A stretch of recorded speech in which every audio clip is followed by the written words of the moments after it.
Blog Talk Radio. Yes. Shavua Tov, Shavua. Yeah. The week, the strong, 7 days to come. Tov. Remember the word Tov. Tov or Tov, for more full accent, but Tov. Shavua Tov, Chavarim. Shavua Tov. Yes. So here.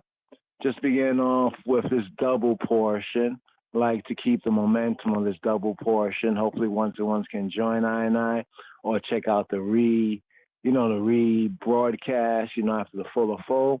But here we have the portion Parashat Matot, the tribes, and Masei. We have the tribes and the journeys.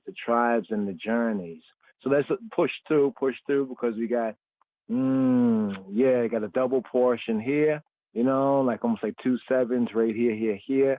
So here, give ear. Yes, sir.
Yes. Give ear. Let's hear. As King of Kings says, Sinai to fulfill the 10 words, fulfilling the 10 commandments right here. Here, the Torah reading and feeding. Here we have a double portion. For this double portion, here the first day. Shavua Tov, a strong and a good, beneficial 7 days to come. Start the first day in Yahweh, truth and life. So give ear. Shema Yisrael. Are ye not as children of the Ethiopians unto me, O children of Israel? Shema Yisrael.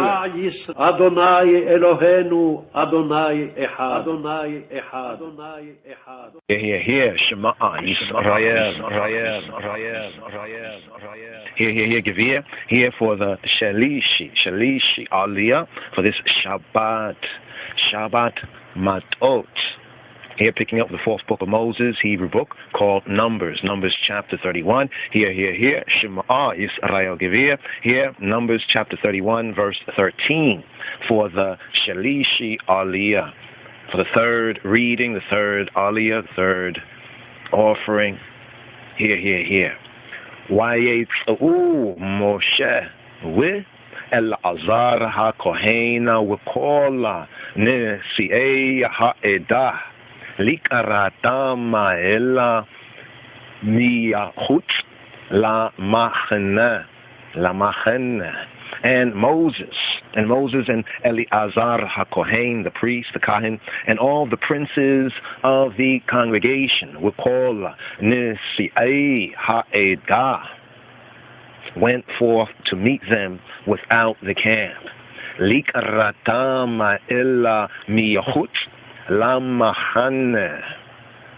And Moses was wroth with the officers of the host, with the captains over thousands and captains over hundreds, which came from the battle from the backup.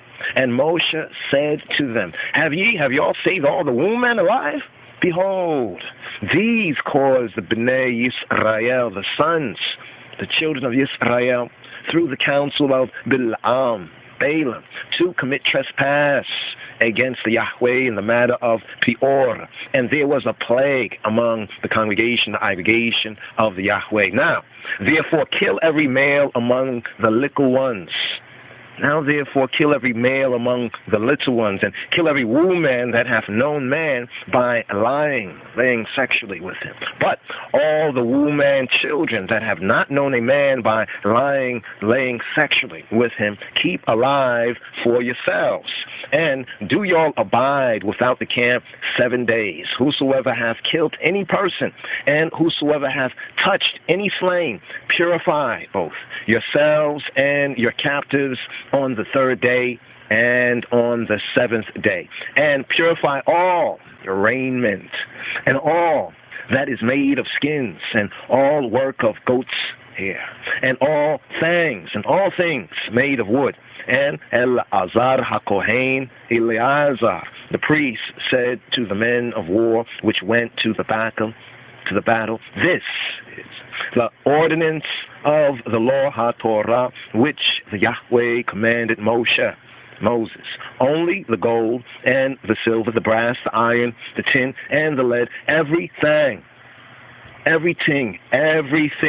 that may abide the fire, y'all shall make it go through the fire, and it shall be clean. Nevertheless, it shall be purified with the water of separation. And all that abideth not the fire, y'all shall make go through the water. And y'all shall wash your clothes on the 7th day, and y'all shall be clean. And afterward, y'all shall come into the camp. And Shema, hear, give ear, Shema, Yisrael, hear, for the Rabi'i, the 4th Aliyah, the 4th reading, the 4th offering up, anaphora for this Shabbat Matot, here, Numbers, 4th book of Moses, Hebrew book called Numbers chapter 31, here at verse 25, for the Rabi'i Aliyah. ויאמר יהוה אל משה לאמור, שא את הראש מעל כוח השבי באדם ובבהמה, אתה ואלעזר הכהן וראשי אבות העדה. Here, Shema Gevir, the 4th Rabi'i Aliyah. And the Yahweh spake to Moshe, Lamor, saying, Take the sum of the prey that was taken, both of man and of beast, thou, I, Ata, with Elazar HaKohen, the I and Eleazar, the priest, and the chief fathers of the congregation of the aggregation, and divide the prey into 2 parts, between them that took the war upon them, who went out to the battle, and between all the congregation of the aggregation, and levy a tribute Yahweh to Jehovah of the men of war, which went out to battle, 1 soul of 500. Both of the persons and of the beeves and of the asses and of the sheep. Take it of their half and give it to Eleazar HaKohen, Eleazar, the priest, the Kahan, and heave offering Yahweh of Jehovah, and of the Bnei Yisrael's half, thou shalt take 1 portion of 50 of the persons and of the bees, of the asses and of the flocks, and of all manner of beasts, and give them to Halawim, the Levites, which keep the charge of the tabernacle, Yahweh of Jehovah. And Moshe and Eleazar HaKohen did as the Yahweh commanded Moshe. And the booty, being the rest of the prey which the men of war had caught, was 6,600,000 and 70,000 and 5,000 sheep, and 312,000 beeves, and 301,000 asses, and 32,000 persons in all, of women that had not known man by lying with him, by laying sexually with him. And the half, which was the portion of them that went out to war, was in number 300,000 and 30,500 sheep. and the Yahweh's tribute of the sheep was 615. And the bees were 36,000, of which the Yahweh's tribute was 312. And the asses were 30,500, of which the Yahweh's tribute was 301. And the persons were 16,000, of which the Yahweh's tribute was 32 persons. And Moshe gave the tribute, which was the Yahweh's heave offering, to Eleazar HaKohen, as the Yahweh commanded Moses.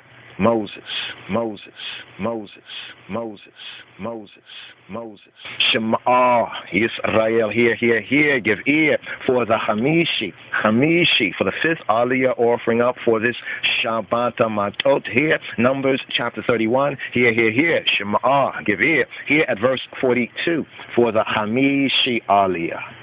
Uwa Mia Machitzita B'nei Yisrael Asher Chatzah Moshe Mina Ha-Nashim Ha-Tzoba'im. And the B'nei Yisrael, the children, the sons of Israel's half, which Moshe divided from the men that warred. Now, the half that pertaineth to the congregation, the aggregation was 300,000 and 30,000 and 7,500 sheep, and 3,000 bees, and 30,000 asses, and 500 and 16,000 persons.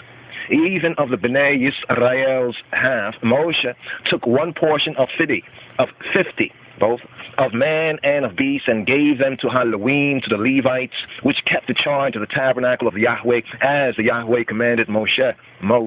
And the officers, which were over thousands of the host, the captains of thousands and captains of hundreds, came near to Moshe.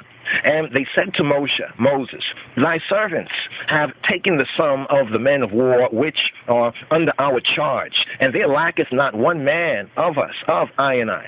We have therefore brought an oblation for Jehovah, what every man has gotten of jewels of gold, chains and bracelets, rings, earrings, and tablets, to make an atonement for our souls, our psyches, lifnei Yahuwah, before Jehovah.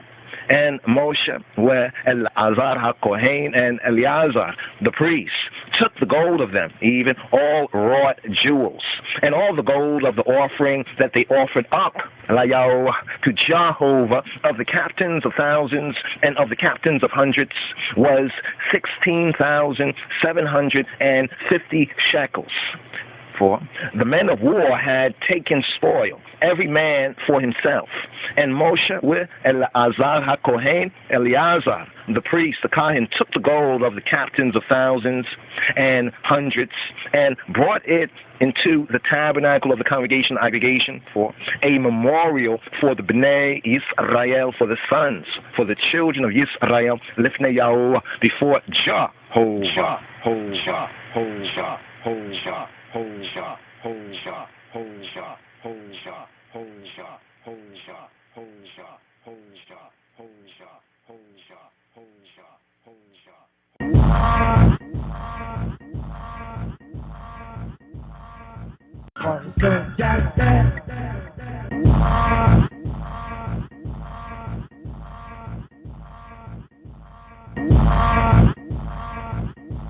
Are ye not as children of the Ethiopians unto me, O children of Israel, O children of Israel? Shema Yisrael, Adonai Eloheinu, Adonai Echad, Adonai Echad, Adonai Echad, Adonai. Shema Yisrael. Give ear right here for Shabbat Matot here. The Sheishi Aliyah. Here, fourth book of Moses, Hebrew book called Numbers chapter 32. The choice of the world borderers. Compare and contrast. Genesis chapter 11, verse 31. Judges chapter 5, verse 16. Joshua chapter 7, verse 7. And 2 Timothy chapter 4, verse 10. But Shema for the Sheishi Aliyah, for this Shabbat Matot. Here picking up with Numbers, the Sefer Bamidbar, chapter 32. ומקנה רב היה לבני ראובן ולבני גד. עצומה מאוד, ויראו את ארץ יעזר ואת ארץ גלעד. והנה המקום מקנה. Here. The Sheishi, the sixth offering up, the sixth reading for Shabbat Matot tribes. Numbers chapter 32, verse 1. Now, the children, the sons of Reuben, and the children, the sons of Gad, had a very great multitude of cattle. Mikneh Rav Haya Livnei Reuven Livnei Gad Atzuma Meod. And when they saw the land of Jezer, Wayeru eta Aretza Yazer, and the land of Gilead, Eta Aretza Gilad, that behold, the place was a place for cattle. V'hinei hamakoma mikoma mikneh.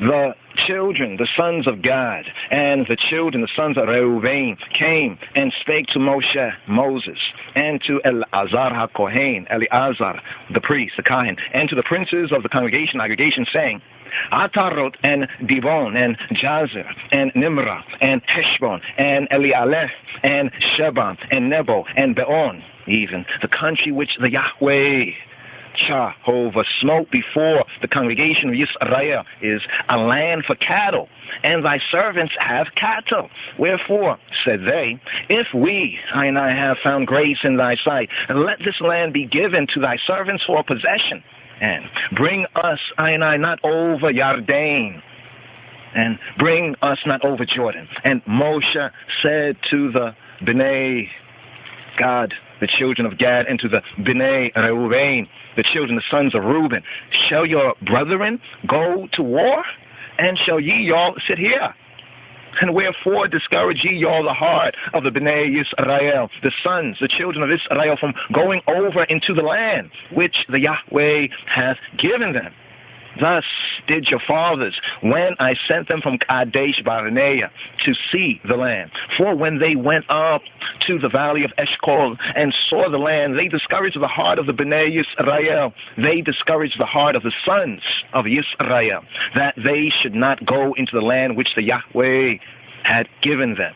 And Yahweh Jehovah's anger was kindled the same time, the same hour, and he swore, Lamor, saying, surely none of the men that came up, Mimitzrayim, out of Kemet, out of Egypt, from 20 years old and upward, shall see the land which I swear to Abraham, to Yitzhak, and to Yaakov, because they have not wholly followed I, save except Caleb, the son of Yefuneh, the Kenizzite, and Yehoshua ben Nun, the son of Nun, for they have wholly followed the Yahweh.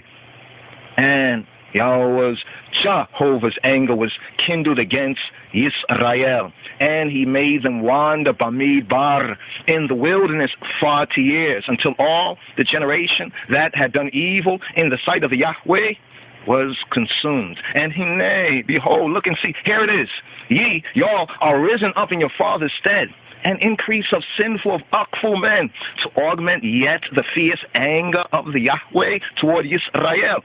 For if ye y'all turn away from after him, he will yet again leave them Bamidbar in the wilderness, and ye y'all shall destroy all this people. And they came near to him and said, we will build sheepfolds here for our cattle, and cities for our little ones, but we, ourselves will go ready, armed, before the Bnei Yisrael, before the sons, before the children of Israel, until I have brought them to their place, and our little ones shall dwell in the fenced cities because of the inhabitants of the land. We, I and I will not return to our houses until the Bnei Yisrael, until the sons, the children of Yisrael, have inherited every man his inheritance.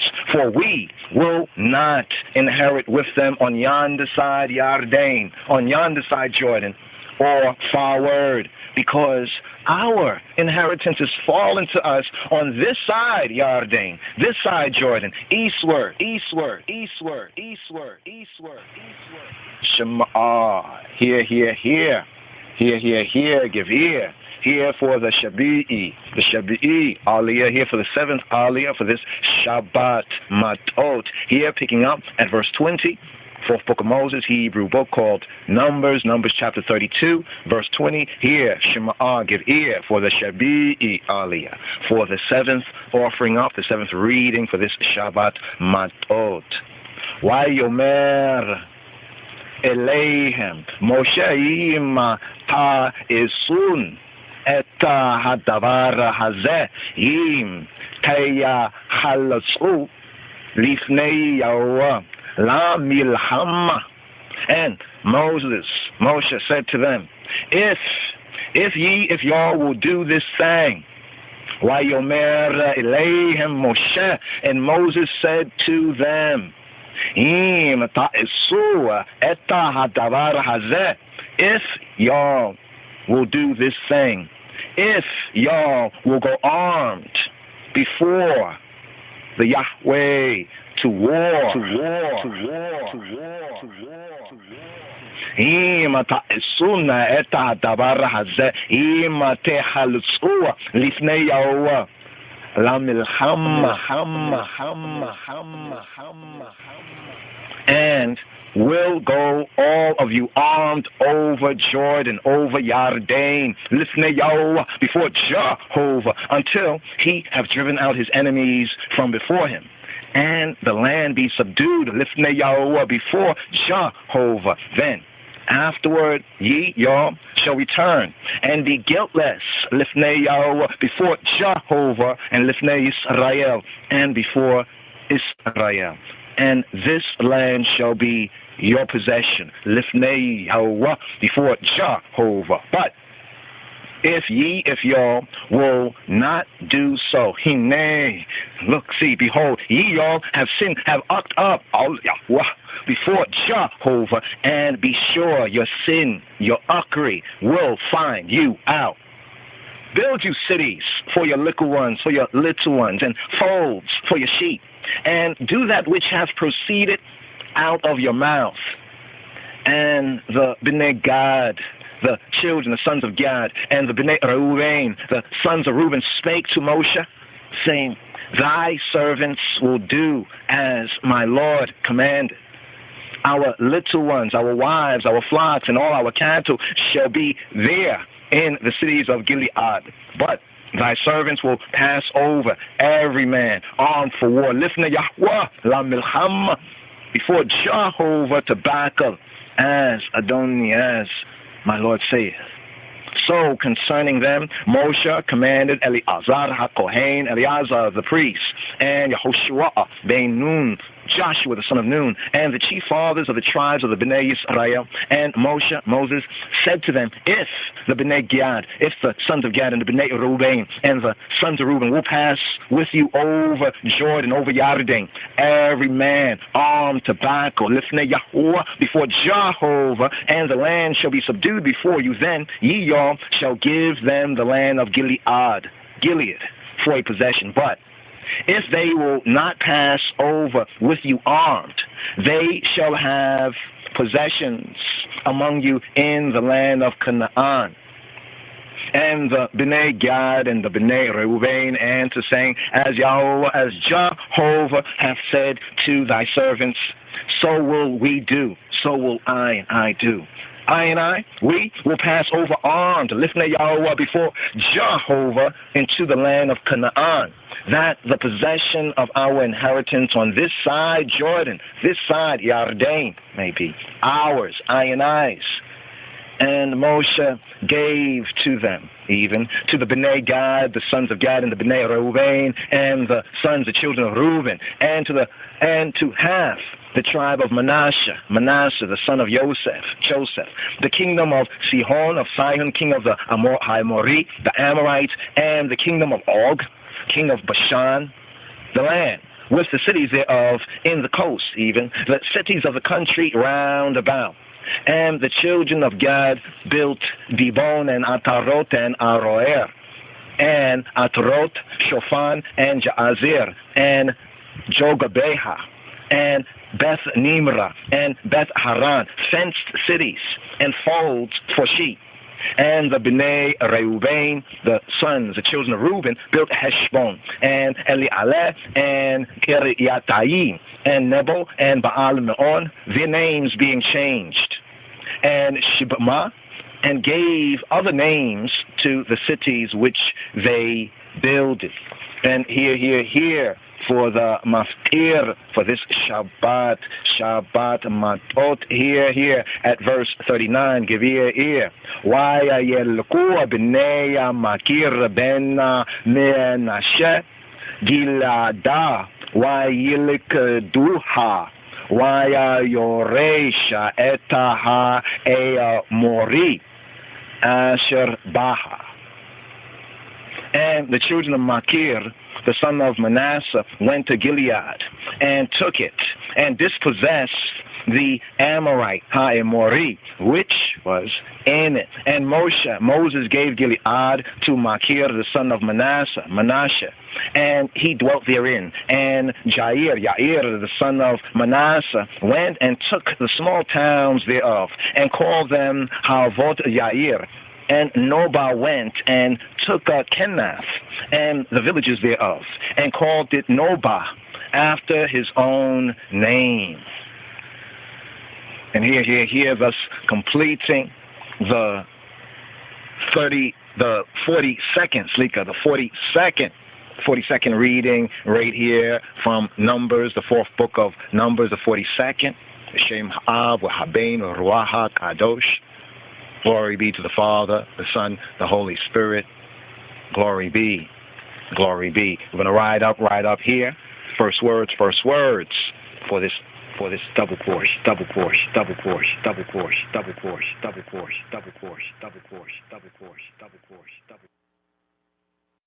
Shavua Tov, a good 7, good strong,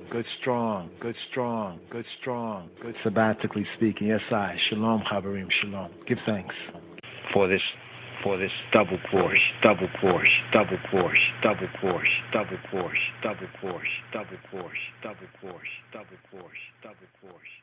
Are ye not as children of the Ethiopians unto me, O children of Israel, O children of Israel?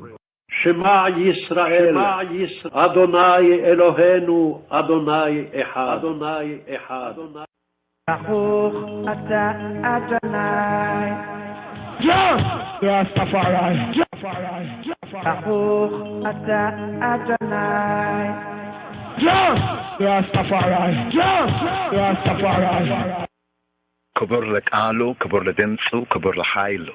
Glory to the Word. Glory be to the Word. Glory be to the sound. Glory be to the power. Kabur lekalu, kabur ledimsu, kabur lahailu, kabur leabinu, lemelkenu. Glory be to our Father and our King. Kabur leabuna, lenegusna. Like Adama, we Haile Selassie, glory be to the first power of the Trinity. That Shem Yeshua, HaMoshiach, in the name of Yeshua, the Messiah. Be Getachina, Be Medhanatachin, Be Jesus Christus Sim. Amen.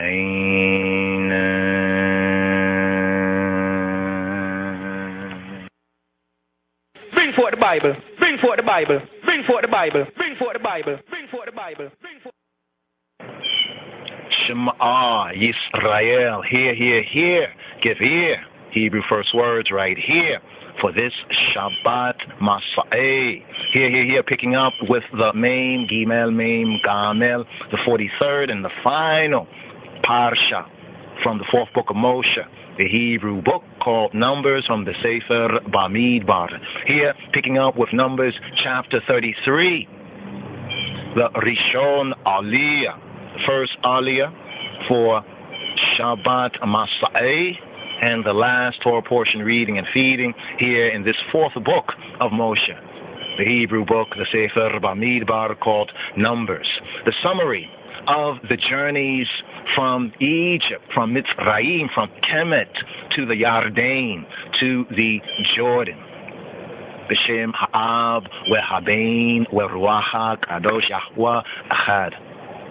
Eile Masei Bnei Yisrael Asher Yatz'u Me'aretz Mitzrayim Le'tzibootam B'yad Moshe Ve'Aharon. These are the journeys of the Bnei Yisrael, of the sons of the children of Yisrael, which went forth out of the land of Mitzrayim, out of the land of Kemet, out of the land of Egypt, with their armies under the hand of Moshe and Aharon and Aaron. Eile Masei Bnei Yisrael Asher Yatz'u Me'aretz Mitzrayim Le'tzibootam B'yad Moshe Ve'Aharon.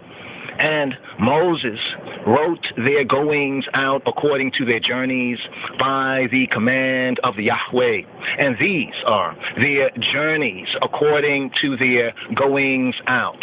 And they departed from Ramesses in the first moon, the first month, on the 15th day of the first moon, the first month, on the morrow after the Pesach HaPesach, the Passover. The Bnei Yisrael, the sons of Yisrael, went out with a high hand in the sight of all the Egyptians. For the Egyptians, the Kemites, buried all their firstborn, which the Yahweh had smitten among them. Upon their gods, their Elohim, also Jehovah executed judgments. And the Bnei Yisrael removed from Ramesses and pitched in Sukkot. And they departed from Sukkot and pitched in Etam, which is in the edge of the Midbar of the wilderness. And they removed from Etam and turned again to Pi HaChirot, which is before Baal Zephon. And they pitched before Migdol. And they departed from before Pi HaChirot and passed through the midst of the sea into the Midbar of the wilderness, and went 3 days' journey in the Midbar of Etam, and pitched in Marah. And they removed from Marah and came to Elim. And in Elim were 12 fountains of water, and 70 palm trees. And they pitched there. And they removed from Elim and encamped by the Yam Suf, by the Red Sea, by the Etera Bahir. And Shema, hear, Shema Yisrael, Rastafari hoy, Shema, hear, for the Sheni Aliyah, the second reading, the second up offering up, and now for right here for this Shabbat Masei. Here picking up with the fourth book of Moses, Hebrew book called Numbers chapter 33. Here at verse 11 for the Sheni Aliyah, for Shabbat Masei. Vayis'ua mi Yam Suf vayachnua bih midbar Sin. And they removed from the Yam Suf, from the Red Sea, the Etera Bahir, the Eritrean Sea, and encamped in the wilderness of Sin. And they took their journey out of the Midbar of Sin and encamped in Dofka. And they departed from Dofka and encamped in Alush. And they removed from Alush and encamped at Rephidim, where was no water for Ha'am, the people, to drink. And they departed from Rephidim and pitched in the Midbar of Sinai, the wilderness of Sinai. And they removed from the desert of Sinai and pitched at Kibrot HaTa'ava. And they departed from Kibrot HaTa'ava and encamped at Hazarot. And they departed from Hazarot and pitched in Ritma. And they departed from Ritma and pitched at Rimon Perez. And they departed from Rimon Perez and pitched in Libnah. And they removed from Libnah and pitched at Risa. And they journeyed from Risa and pitched in Kehelatah. And they went from Kehelatah and pitched in Mount Shafir. And they removed from Har Shafir, Mount Shafir, and camped in Harada. And they removed from Harada and pitched in Makalot. And they removed from Makalot and encamped at Tahat. And they departed from Tahat and pitched in Tara. And they removed from Tara and pitched in Mikka. And they went from Mithka and pitched in Hashmona. And they departed from Hashmona and encamped at Moserot. And they departed from Moserot and pitched in Bene Jakan. And they removed from Bene Jakan and encamped at Hor HaGidgad. And they went from Hor HaGidgad and pitched in Jotabata. And they removed from Jotabata and encamped at Ebrona. And they departed from Ebrona and encamped at Ezion Gaber. And they removed from Ezion Gaber and pitched in the Midbar, the wilderness of Sin, which is Kadesh. And they removed from Kadesh and pitched in Har Hor, in Mount Hor, in the edge of the land of Edom, of Edom. And Aharon HaKohen, Aaron the Kohen, the priest, went up into Har Hor, into Mount Hor, at the command of Yahweh, and died there. In the 40th year after the Bnei Yisrael were come out of the land of Mitzrayim, out of the land of Kemet, out of the land of Gibbet, out of the land of Egypt, in the first day of the 5th moon, the 5th month. And Aharon was 123 years old when he died in Har Hor, in Mount Hor. And King Arad, the Canaanite, which dwelt in the south, in the land of Canaan, heard of the coming of the Bnei Yisrael, of the sons, the children of Yisrael. And they departed from Har Hor and pitched in Zalmona. And they departed from Zalmona and pitched in Punon. And they departed from Punon and pitched in Obot. And they departed from Obot and pitched in Ijeh Abarim, in the border of Moab. And they departed from Elim and pitched in Dibon Gad. And they removed from Dibon Gad and camped in Almon Diblatayim. And they removed from Almon Diblatayim and pitched in the mountains of Abarim before Nebo. And they departed from the mountains of Abarim and pitched in the plains of Moab by Yarden and Jericho. And they pitched by Yarden, Jordan, from Beth Jesimot even to Abel Shittim, in the plains of Moab.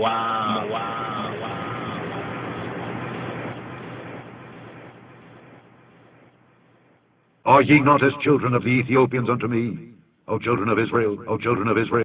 Shema Yisrael, Adonai Eloheinu, Adonai Echad, Adonai Echad, Adonai Echad, Adonai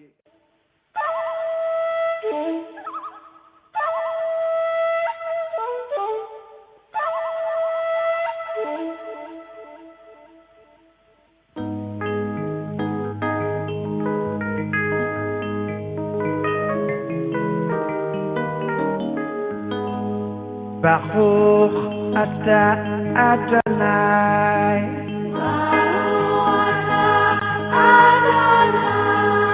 Baruch Abba Yerushalayim,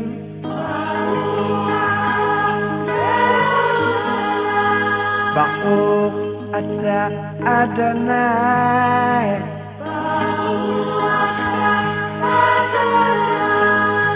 Baruch Abba Yerushalayim,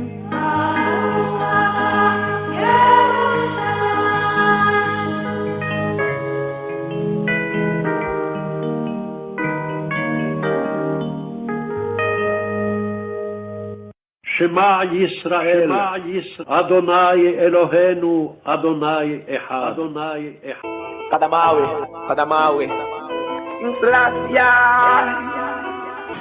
To whom praises due forever. Shema Yisrael. Hear. Hear, O Yisrael, hear for the Shalishi Aliyah, for this Shabbat Masei. Here, picking up the 4th book of Moses, Hebrew book called Numbers chapter 33, here at verse 50, for the Shalishi, the 3rd Aliyah, offering up, the 3rd reading here for this Shabbat Masei. Here, picking up with Numbers 33 at verse 50. וידבר יהוה אל משה בערבות מואב על ירדן יריחו לאמור. And the Yahweh spake to Moshe in the plains of Moab, by Jordan, Yarden, near Jericho, Yerecho, saying, Lemor, the law of the possession of the land, the Torah, direction, instruction of the possession of the land. Verse 51. Speak to the Bnei Yisrael, the sons, the children of Yisrael, and say to them, when y'all are pass over Yarden, Jordan, into the land of Canaan, then y'all shall drive out all the inhabitants of the land from before you, and destroy all their pictures, and destroy all their molten images, and quite pluck down all their high places, and y'all shall dispossess the inhabitants of the land, and dwell therein, for I have given you the land to possess it, to possess her. And y'all shall divide the land by lot for an inheritance among your families. And to the more y'all shall give the more inheritance, and to the fewer y'all shall give the less inheritance. Every man's inheritance shall be in the place where his lot falleth.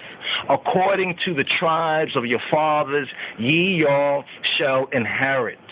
But if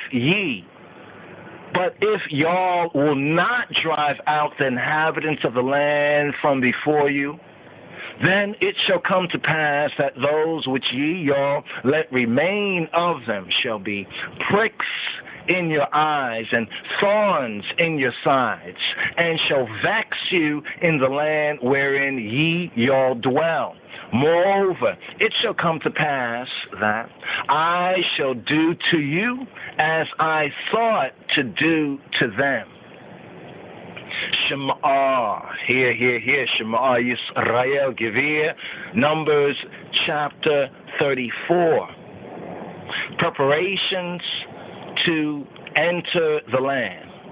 And the Yahweh spake to Moses, Lemor, saying, command the Bnei Yisrael, command the sons, the children of Yisrael, and say to them, when y'all come into the land of Canaan, this is the land that shall fall to you for an inheritance, even the land of Canaan with the coast thereof.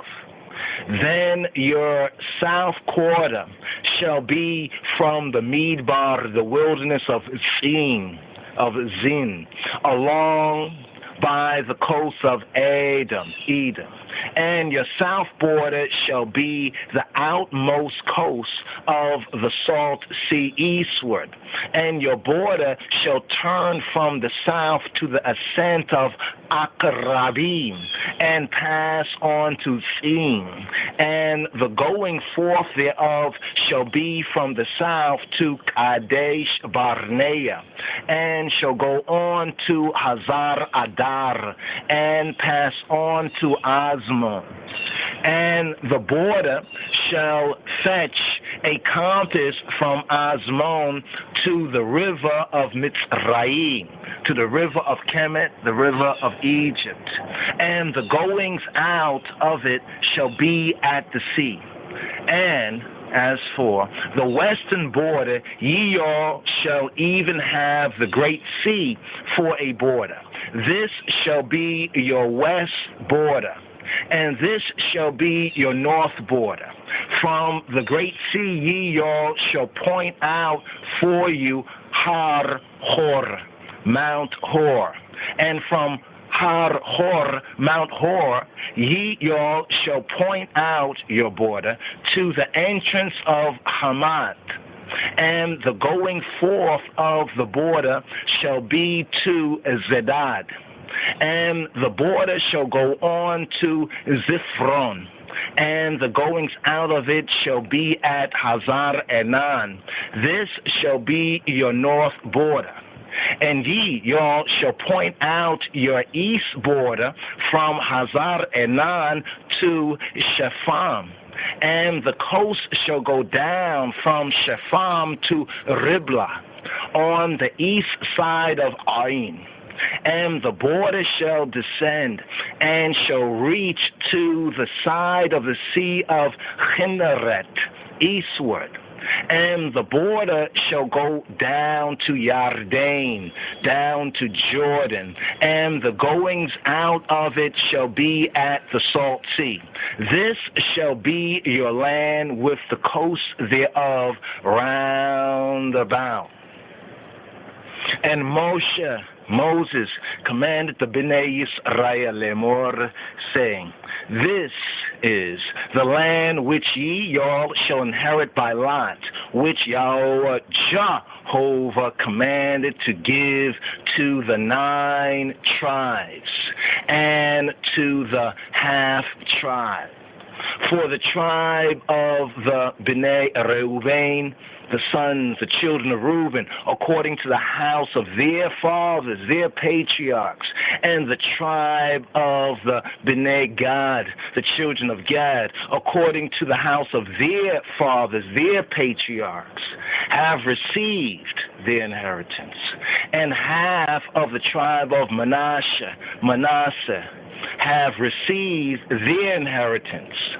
The 2 tribes and the half tribe have received their inheritance on this side Yarden, Jordan, near Jericho, eastward, toward the sunrise.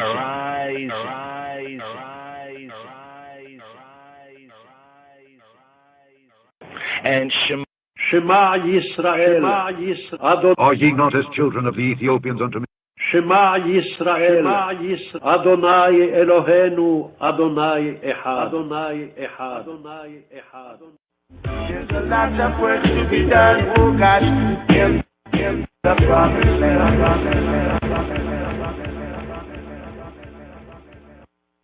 There's a lot of work to be done, oh God, in the promised land.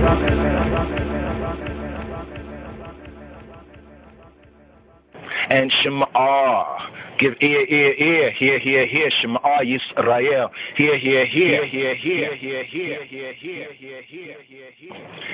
hear for the Rabi'i, Aliyah, the 4th reading, the 4th offering up offering for this Shabbat Masei. Hear, Numbers chapter 34, verse 16 for the Rabi'i, the 4th reading, the 4th up offering, the 4th Aliyah.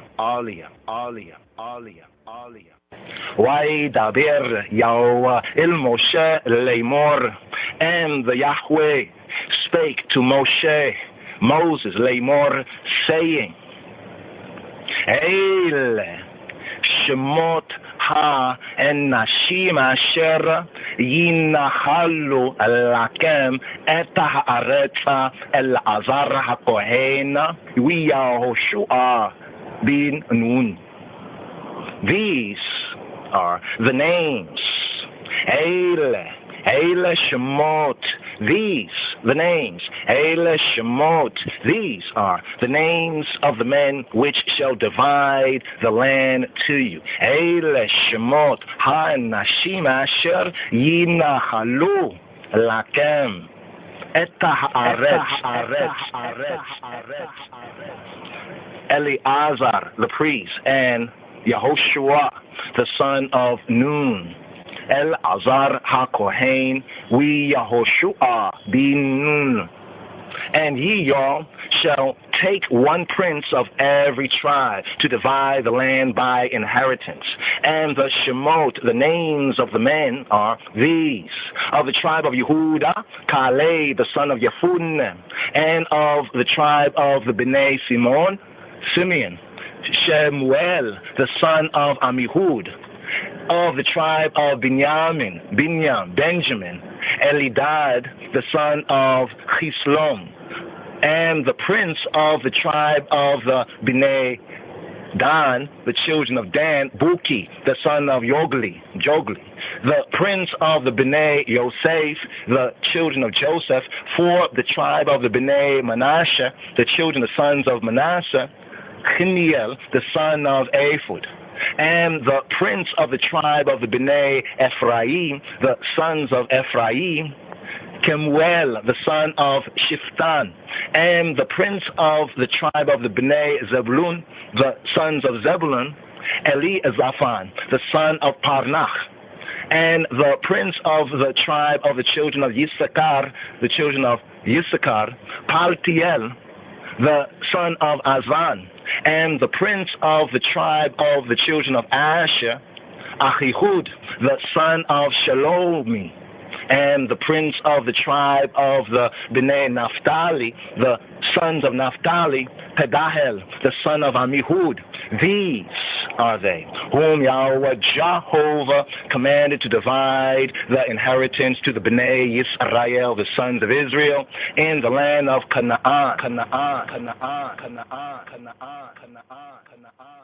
There's a lot of work to be done, oh God, in the promised land.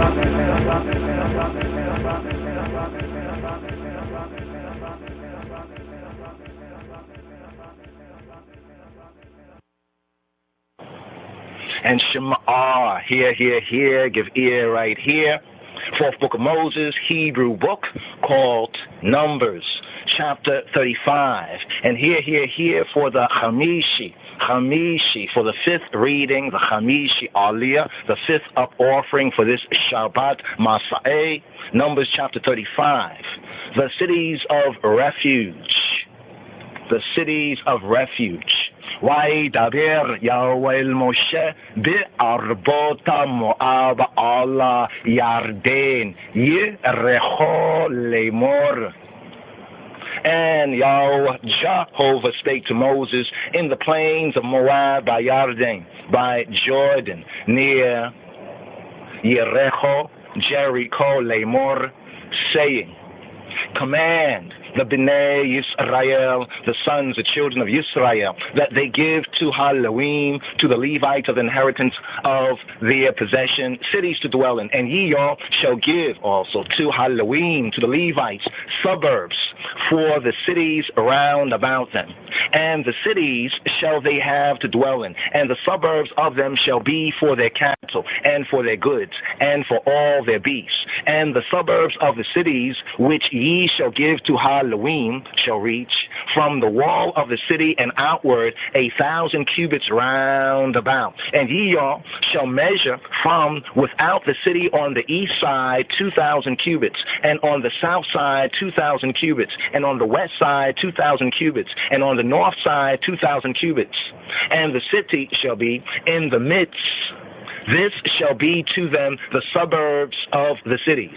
And among the cities which ye all shall give to Halloween, to the Levites, there shall be 6 cities for refuge, which ye all shall appoint for the manslayer, that he may flee thither there. And to them ye all shall add 42 cities. So all the cities which ye all shall give to Halloween, the Levites, shall be 48 cities. Them shall ye give with their suburbs. And the cities which ye all shall give shall be of the possession of the Bnei Yisrael, of the sons and children of Yisrael. From them that have many ye all shall give many, but from them that have few ye all shall give few. Everyone shall give of his cities to Halloween, the Levites, according to his inheritance, which he inherited.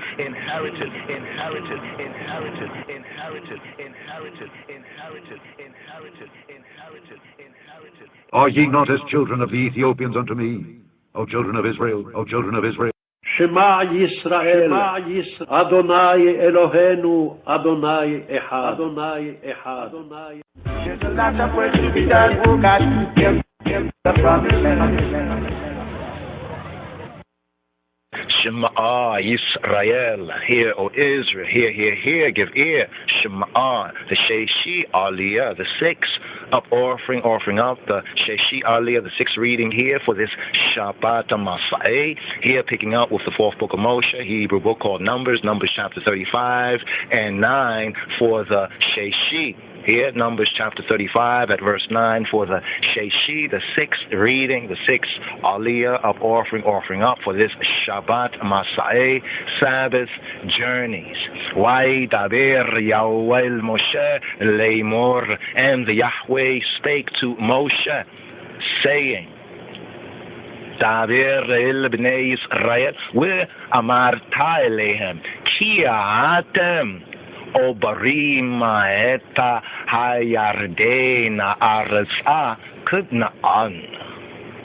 Speak to the Bnei Yisrael, to the sons, the children of Yisrael, and say to them, when y'all be come over Yarden, Jordan, into the land of Canaan, then ye all shall appoint you cities to be cities of refuge for you, that the slayer may flee thither there, which killeth any person at unawares.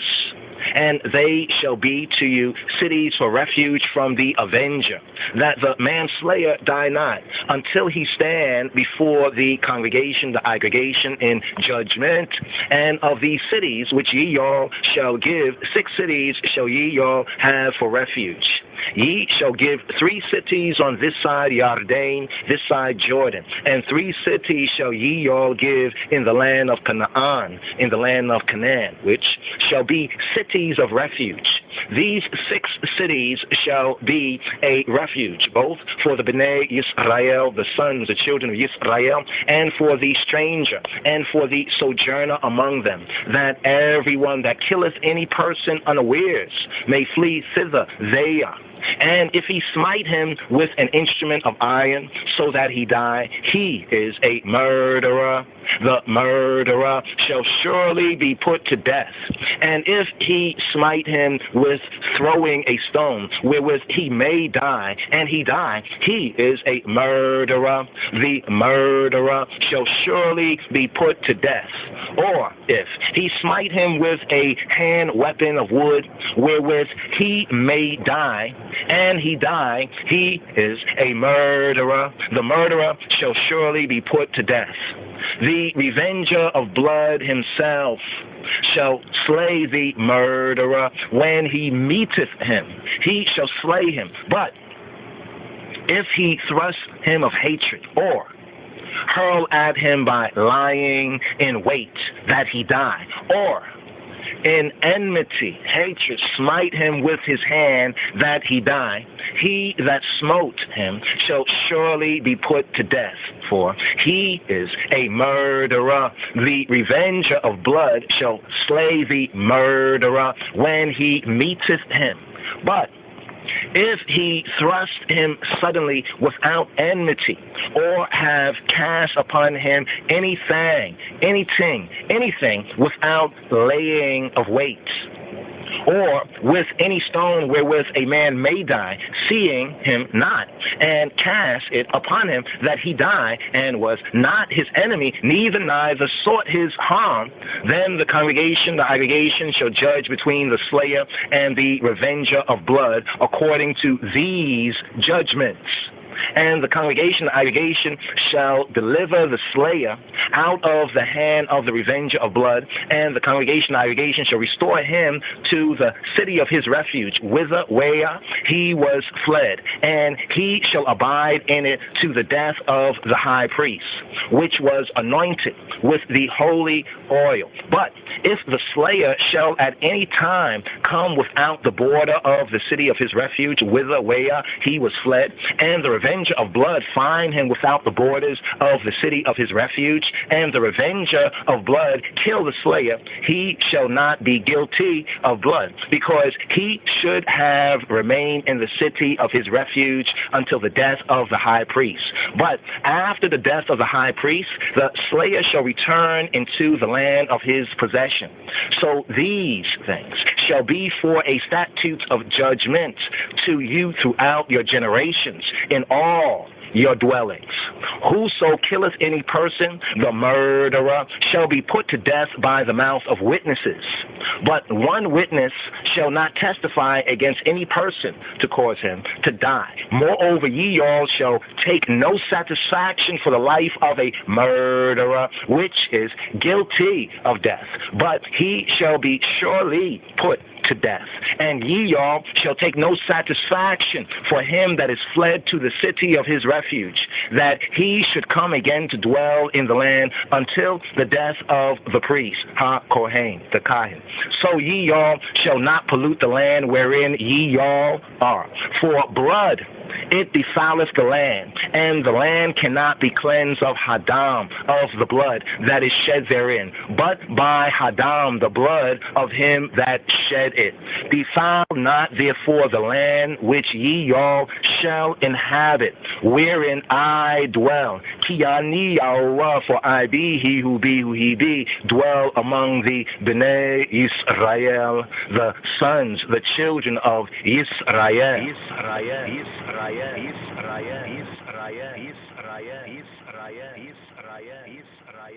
There's a lot of work to be done, oh gosh, in the promised land.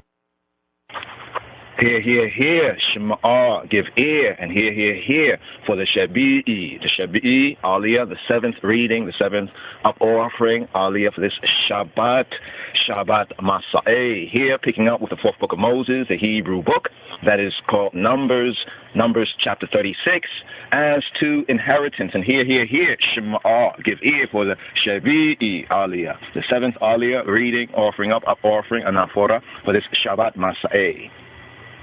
ויקרבו ראשי האבות למשפחת בני גלעד בן מכיר בן מנשה ממשפחות בני יוסף וידברו לפני משה ולפני הנשיאים ראשי אבות Livnei Yisrael, and the chief fathers, patriarchs of the families of the children of Gilead, the son of Makir, the son of Manasseh, of the families of the sons of Yosef, came near. Wayikrebu ראשי האבות למשפחת בני גלעד בן מכיר בן מנשה. And spake before Moses and before the princes, the chief fathers of the children of Israel. משפחות בני יוסף וידברו לפני משה ולפני הנשיאים ראשי אבות לבני ישראל. And they said, Jehovah commanded, my Lord, ויאמרו את אדוני ציווה יהוה. And Jehovah commanded Adoni, my Lord, to give the land for an inheritance by lot to the Bnei Israel, the sons, the children of Israel. And Adoni, my Lord, was commanded by Yahweh, by Jehovah, to give the inheritance of Zelophehad, our brother, to his daughters. And if they be married to any of the sons of the other tribes of the Bnei Israel, then shall their inheritance be taken from the inheritance of our fathers, and shall be put to the inheritance of the tribe whereto they are received. So shall it be taken from the lot of our inheritance. And when the Yobelu, the Jubilee of the Bnei Israel, of the sons, the children of Israel shall be, then shall their inheritance be put to the inheritance of the tribe whereto they are received. So shall the inheritance be taken away from the inheritance of the tribe of our fathers, our patriarchs. And Moshe commanded the Bnei Israel, the sons, the children of Israel, according to the word of Yahweh, Jehovah, Lemor, saying, the tribe of the sons of Joseph hath said well, This is the thing. This is the thing. This is the thing which Yahweh Jehovah doth command concerning the daughters of Zelophehad, saying, make them marry to whom they think best. Only to the family of the tribe of their father shall they marry. So shall not the inheritance of the Bnei Yisrael, the children, the sons of Israel, remove from tribe to tribe. For every one of the Bnei Yisrael, the sons of children of Israel, shall keep himself to the inheritance of the tribe of his fathers, his patriarchs. And every daughter that possesseth an inheritance in any tribe of the Bnei Yisrael, the sons, the children of Yisrael, shall be wife, Isha, shall be Eshet, wife to one of the family of the tribe of her father, that the Bnei Yisrael, the sons, the children of Israel, may enjoy every man's inheritance of his fathers, of his patriarchs. Neither shall the inheritance remove from one tribe to another tribe, but every one of the tribes of the Bnei Yisrael shall keep himself to his own inheritance. And here for the maftir, for Shabbat Masei, here at verse 10, the maftir. Ka'asha siwa Yahweh eta Moshe kein asu benota Zelophehad. Even as Yahweh Jehovah commanded Moses, so did the daughters of Zelophehad. For Mahla, Tirzah, and Hogla, and Milcah, and Noah, the daughters of Zelophehad, were married to their father's brothers' sons, and they were married to the families of the sons of Manasseh, the son of Joseph, and their inheritance remaineth in the tribe of the family of their father. These are the commandments and judgments which Yahweh Jehovah commanded by the hand of Moses, to Yisrael, to the Bnei Yisrael, to the sons, the children of Yisrael, in the plains of Moab, by Jordan, near Jericho. Kabur lekal, kabur ledimsu, kabur lehail, glory to the word, glory to the sound, glory to the power, kabur labinu levelkeinu, kabur lekadamawi chayla salasi b'shem Yeshua ha-Moshiach. Glory be to Einai Father, Einai King, glory be to the first power of the Trinity, in the name of Jesus Christos, Yeshua HaMoshiach, Isis, I. Chazak, Nita Chazik. Yes, I. Fulfilling this fourth book, you say Chazak, be strong, Nita Chazik, and make I be encouraged, encourage one another, may I be strengthened. Chazak, Nita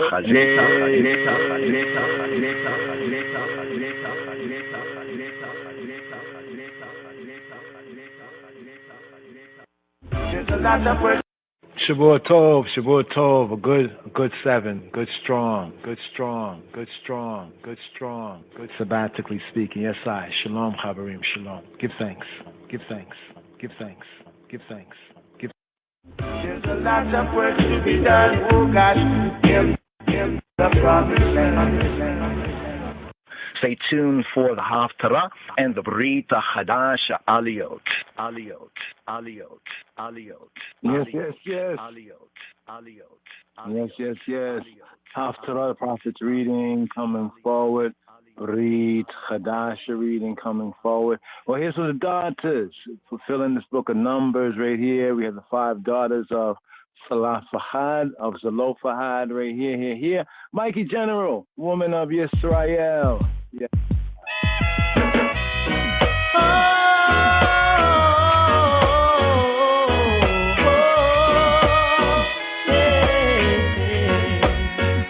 Woman of Israel, daughter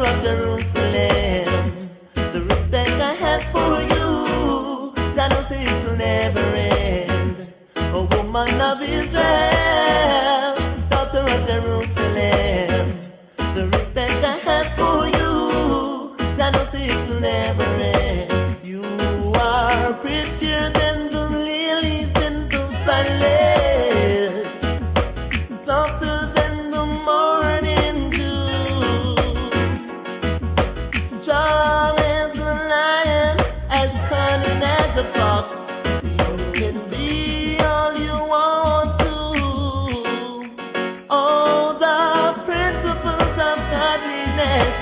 wicked from your youth, always fighting for the right and speaking the truth.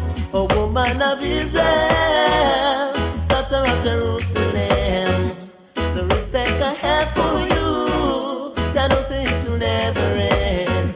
A woman of Israel, daughter of Jerusalem, the respect I have for you, cannot say it will never end. So many afflictions that she bears along the rugged path, but because of the strong faith in God, she was able to be steadfast. Jah will surely bless her for the work she has done. Rejoice, daughter of Zion, for better is yet to come. A woman of Israel, daughter of Jerusalem, the respect I have for you, I know it will never end. A woman of Israel, daughter of Jerusalem, the respect I have for you, I know it will never end. No, never end. No. Oh, weep not, fret not, oh daughter of Zion, for you have found favor in the sight of God. For all the tribulation that you face, the Lord will make you very, very glad. O woman of Israel, daughter of Jerusalem, the respect I have for you, that no it will never end. A woman of Israel, daughter of Jerusalem, the respect I have for you, that no it will never end. Never end, no, no. I embrace you, cherish you, love you. I hold you in high esteem, whoa. You are African queen, whoa.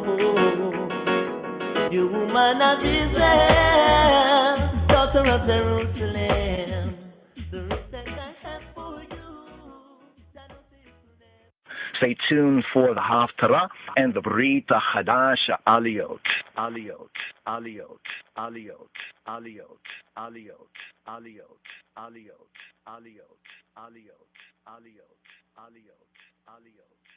For this double course, double course, double course, double course. Baruch atah Adonai Eloheinu melech haolam asher bachar b'nebiim tobim v'ratzah b'debreihem hane'amarim ba'emet. Baruch atah Adonai habocher b'torah u'Moshe abdo u'be'Israel ammo u'b'nebiei ha'emet wa'tzedek. Blessed art thou, Adonai, Eloheinu, eternal King, who has chosen good prophets and was pleased with their words that were uttered with truth. Blessed art thou, Adonai, who chooses the Torah and Moses, his servant, and Israel, his people, and the prophets of truth and righteousness. Hear, O Israel. Hear, O Israel. For this double course, double course, double course. Shema Yisrael, Adonai Eloheinu, Adonai Echad. Book of the Prophets, Jeremiah, chapter 1, verse 1 to chapter 2, verse 3.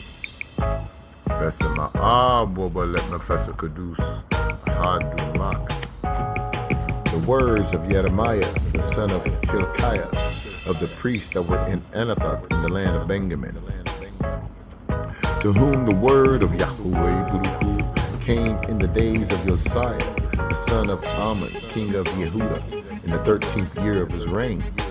It also came in the days of Jehoiakim, the son of Josiah, king of Yehuda, to the end of the 11th year of Zedekiah, the Bane Ha-Josiah, Nugus Yehuda, to the carrying away of Jerusalem captive in the 5th month.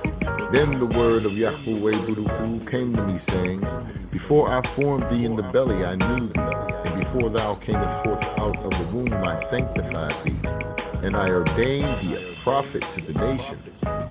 Then said I, sovereign Yahweh Buduku, behold, I cannot speak, for I am a child. But Yahweh said to me, Say not, I am a child, for thou shalt go to all that I shall send thee, and whatsoever I command thee thou shalt speak.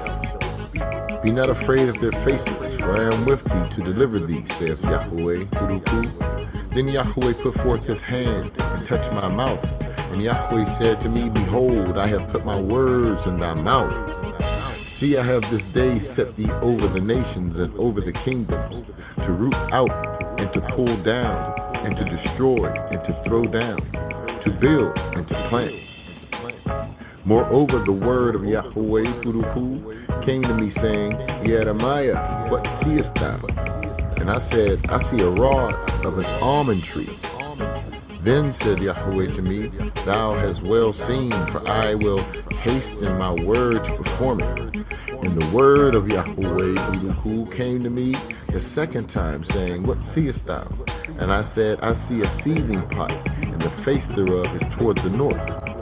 Then Yahweh said to me, Out of the north an evil shall break forth upon all the inhabitants of the land. For lo, I will call all the families of the kingdoms of the north, saith Yahweh, and they shall come, and they shall set every one his throne at the entering in of the gates of Jerusalem, and against all the walls thereof round about, and against all the cities of Yehuda. And I will utter my judgment against them, touching all their wickedness, Kafati, who have forsaken me and have burned incense to other Elohim, and worship the works of their own hand. Thou therefore gird up thy loins and arise, and speak to them all that I command thee. Be not dismayed at their faces, lest I confound thee before them. For behold, I have made thee this day a defense city, an iron pillar, and brassen walls against the whole land, against the kings of Yehuda, against the princes thereof, against the priests, the Kohanim thereof, and against the people of the land. All they shall fight against thee, but they shall not prevail against thee, for I am with thee, saith Yahweh Buduku, to deliver thee. Chapter 2. Moreover, the word of Yahweh came to me, saying, Go and cry in the ears of Jerusalem, saying, Thus saith Yahweh Buduku, I remember thee, the kindness of thy youth, the love of thine espousals, when thou wentest after me in the wilderness, in the Midbar, in the land that was not sown. Yisrael was holiness to Yahweh, and the first fruits of his increase. All that devoured him shall offend. Evil shall come upon them, saith Yahweh. Amen. Put off thy shoes from off thy feet, for the place whereon thou standest is holy ground. For this double course. Hear, O Israel. Hear, O Israel. Shema Yisrael, Adonai Eloheinu, Adonai Echad.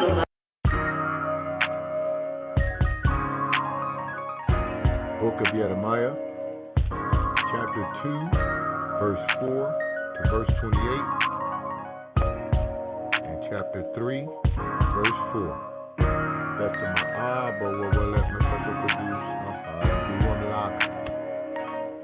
Hear ye the word of Yahweh, O house of Yisrael, O house of Jacob, and all the families of the house of Yisrael. Thus saith Yahweh, what iniquity have your fathers found in me, that they are gone far from me, and have walked after vanity, and are become vain. Neither said they, where is Yahweh Buruku that brought us up out of the land of Egypt, that led us through the wilderness, through a land of deserts and of pits, through a land of drought and of the shadow of death, through a land that no man passed through and where no man dwelt. And I brought you into a plentiful country to eat the fruit thereof and the goodness thereof. But when you entered, you defiled my land and made mine heritage an abomination. The Kohen, the priest, said not, where is Yahweh, Buruku? And they that handled the law knew me not. The pastors also transgressed against them. And the prophets prophesied by Baal, and walked after things that do not profit. Wherefore I will yet plead with you, saith Yahweh Buruku, and with your children's children will I plead. For pass over the isles of Pithom and see, and send to Kedar, and consider diligently, and see if there be such a thing. Have a nation changed their Elohim, which are yet no Elohim? But my people have changed their glory for that which doeth not profit. Be astonished, O ye heavens, at this, and be horribly afraid. Be ye very desolate, saith Yahweh. For my people have committed two evils. They have forsaken me, the fountain of living water, and hewed them out cisterns, broken cisterns, that can hold no water. Is Israel a servant? Is he a homeborn slave? Why is he spoiled? The young lions roared upon him and yelled, and they made his land waste. His cities are burned without inhabitant. Also, the children of Noah and Taphanes have broken the crown of thy head. Hast thou not procured this to thyself, and that thou hast forsaken Yahweh the Elohim, when he led thee by the way? And now, what hast thou to do in the way of Edom, to drink the waters of Sihor? Or what hast thou to do in the way of Assyria, to drink the waters of the rivers?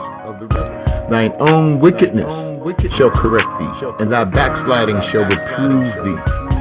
Know therefore and see that it is an evil thing and bitter, that thou hast forsaken Yahweh thy Elohim Buruku, and that my fear is not in thee, saith Haggai Yahweh Zebaot Buruku.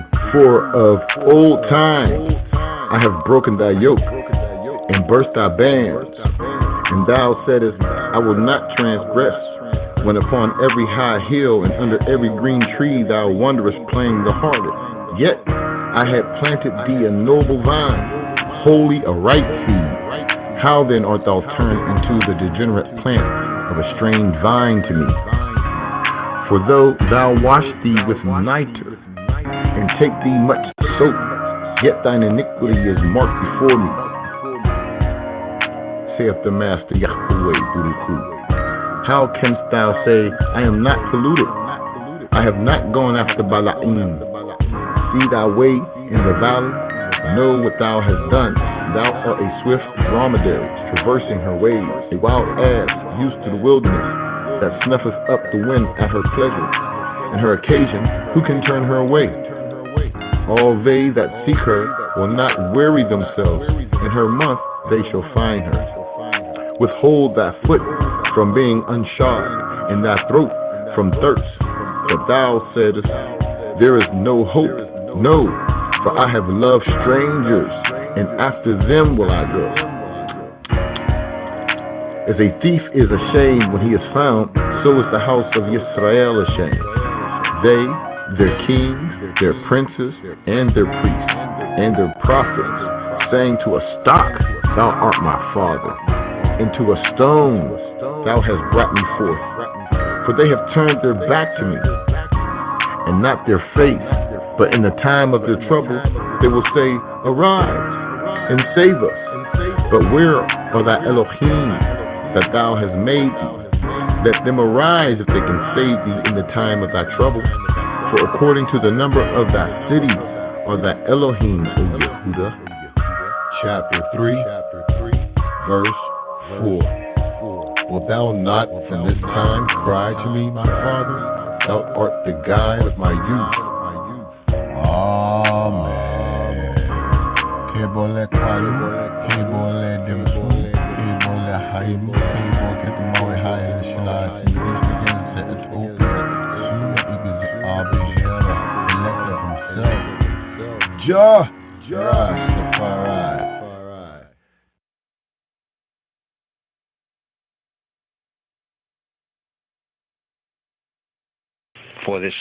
For this double course, double course, double course, double course, double course, double course, double course, double course, double course, double course, double course. Stay tuned for the Haftarah and the Brit Chadasha Aliyot, Aliyot, Aliyot. Baruch atah Adonai Eloheinu melech ha'olam asher natan lanu Moshiach Yeshua ve'habarot shel habarit ha-hadasha. Baruch atah Adonai notain habarit ha-hadasha. Blessed are you, Lord, our God, King of the universe, who gave to us the Messiah, Jesus, and the commandments of the new covenant. Blessed are you, Lord, giver of the new covenant. For this double course, double course, double course, double. Hear, O Israel. Hear, O Israel. Shema Yisrael, Adonai Eloheinu, Adonai Echad. The Brit Chadasha Chadis Kidan Renewed Covenant reading for RSS number 42, Matot, and number 43, Masei. Tribes' Journeys. From the Gospel according to Matthew, chapter 5, verse 33 through 37, and the Epistle of James, chapter 4, verse 1 through 12. We begin B'Shem Ha'ab Ve'Habein Ve'Ruach HaKadosh Yahuwah Ahad. In the name of the Father, and the Son, and the Holy Spirit, He who be, who He be, the One. Matthew chapter 5, verse 33, Lamed Gimel, verse 34, Lamed Dalet, verse 35, Lamed Hey.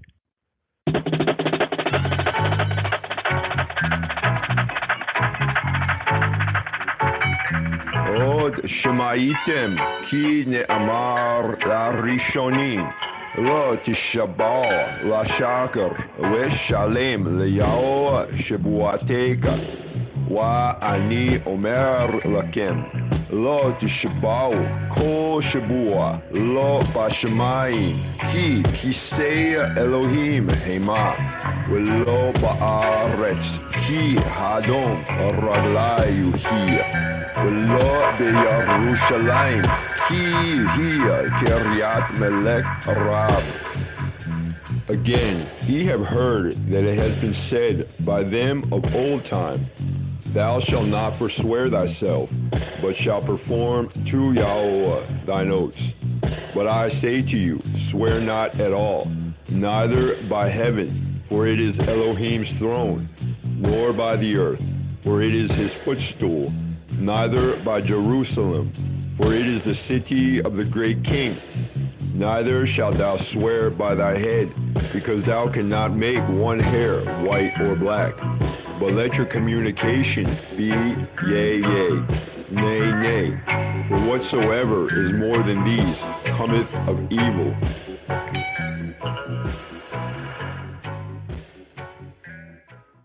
James chapter 4, part 3.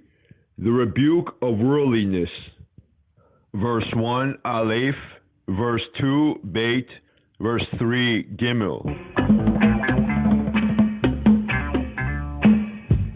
Hamilchamot ve'hamdanim asher b'neikim me'ayin hema halo mitok hataot hamitgarot be'ebareikim atem mitawim ve'ayin lakem תרצחו ותקנאו והשג לא תשיגו תריבו ותלחמו ואין לכם mifnei shelah she'altem, hein shalim atem, velo yinatein lakem, al asher she'altem be'ra'ah lima'an t'palu beta'awotekim. From whence come wars and fightings among you? Come they not hence, even of your lusts that war in your members? Ye lust and have not, ye kill and desire to have, and cannot obtain. Ye fight and war, yet ye have not, because ye ask not.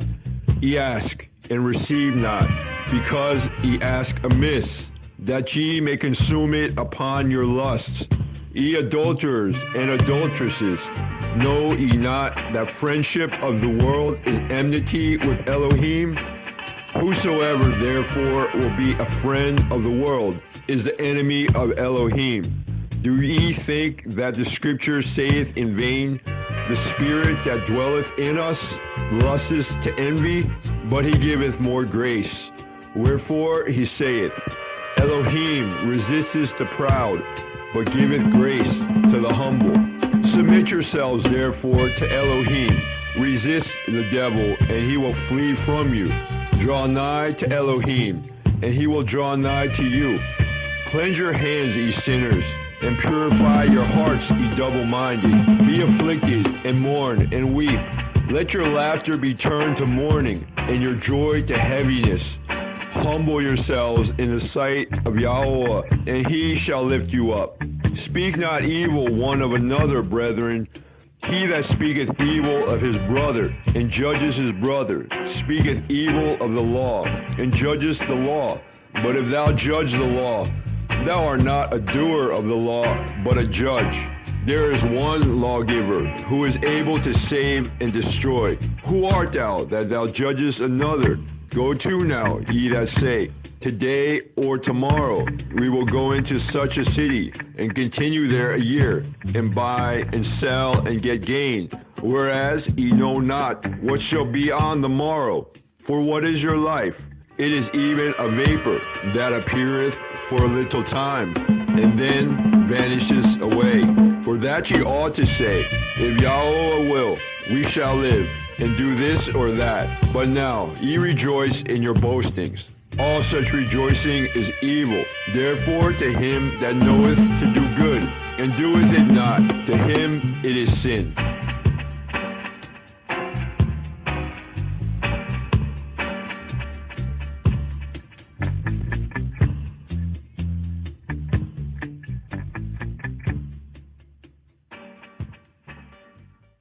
Kabor lakalu, kabor ladimtu, kabor lachailu, kabor lakedamawi, chayle selassie, be Jesus Christos sim.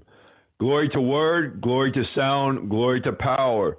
Glory to Abinu Melkenu, our Father, our King, the first power of the Trinity, in the name of Yeshua HaMashiach, Jesus Christ. Yes, I, Rastafari. We have fulfilled all. Praise be to Mesken, Exavi Mesken, Jesus Christos, Jesus Christos, Jesus Christos, Jesus Christos, Jesus Christos, Jesus Christos.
kapayim uvar levav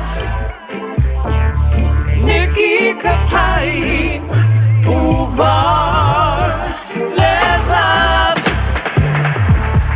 You have clean hands and a pure heart hey You have clean hands and a pure heart Who can ascend to his holy mountain?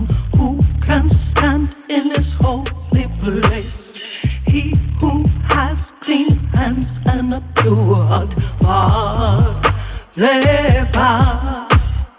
Who can ascend to his holy mountain? Who can stand in his holy place? He who has clean hands and a pure heart Yes, clean hands, Niki Kapayim, Ubar Levav. There, Queen Makeda with clean hands. From the first day psalm, the evening psalm for the first day, Psalm 24. Here, Chazak, Wanit Chazek. Be strong, make I and I encourage one another. Wanit Chazek, Nit Chazek. Yes, I, Rastafari.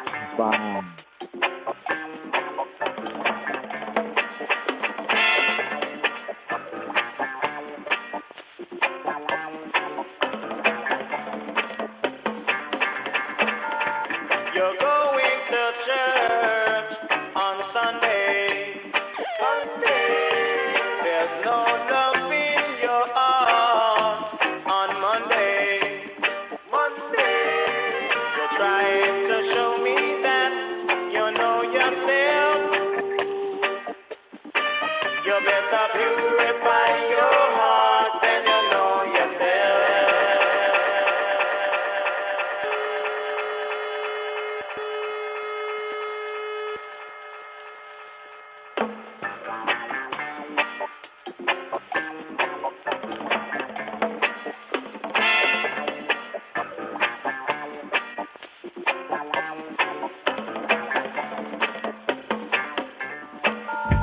You're going to church on Sunday. There's no love in your heart on Monday. You're trying to show me that you know yourself. You better purify your heart and you know yourself. You better purify your heart and you know yourself.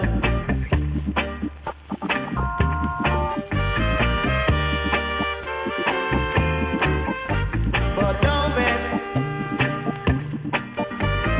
that the truth I'm not telling you. A fool says in his heart there's no God. But if that's your belief, my friend, it's too sad. But now you're trying to tell me that you know yourself. You got to purify your heart and you know yourself.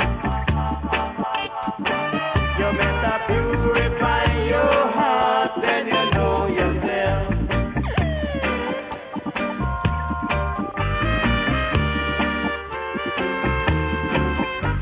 Don't mess my brethren, 'cause you know that the truth I'm not telling.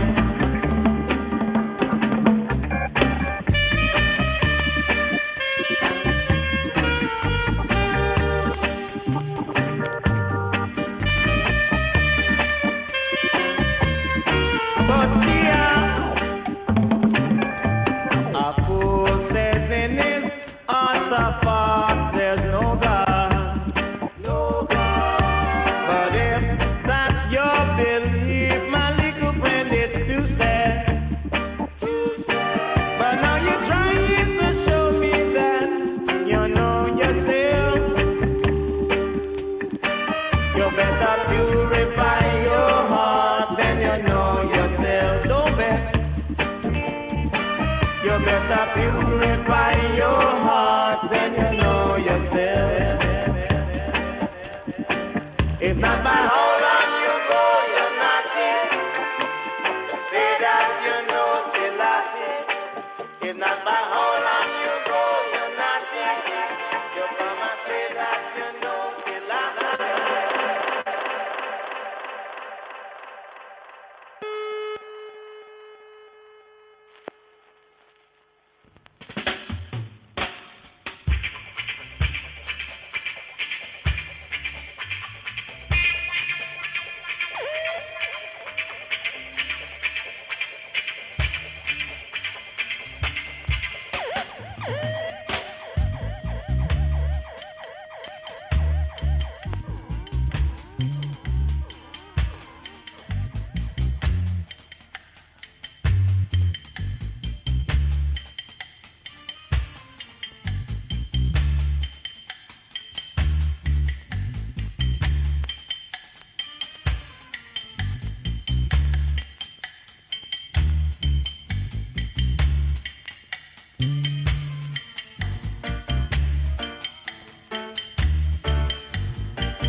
Yes. So here this double portion.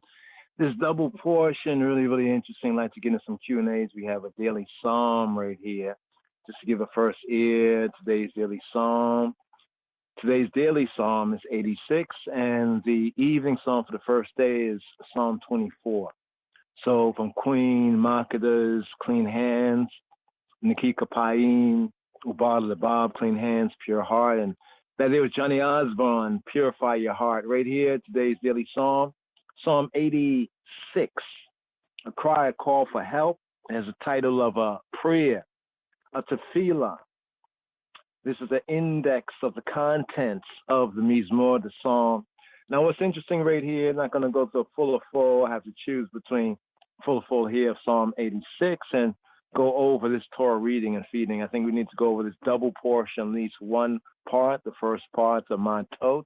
So right here, to give a first ear overview. Mizmor Fei Vav, Mizmor Fei Wow, Mizmor Pei Wow, Pei Vav. Psalm 86, Psalm LXXXVI.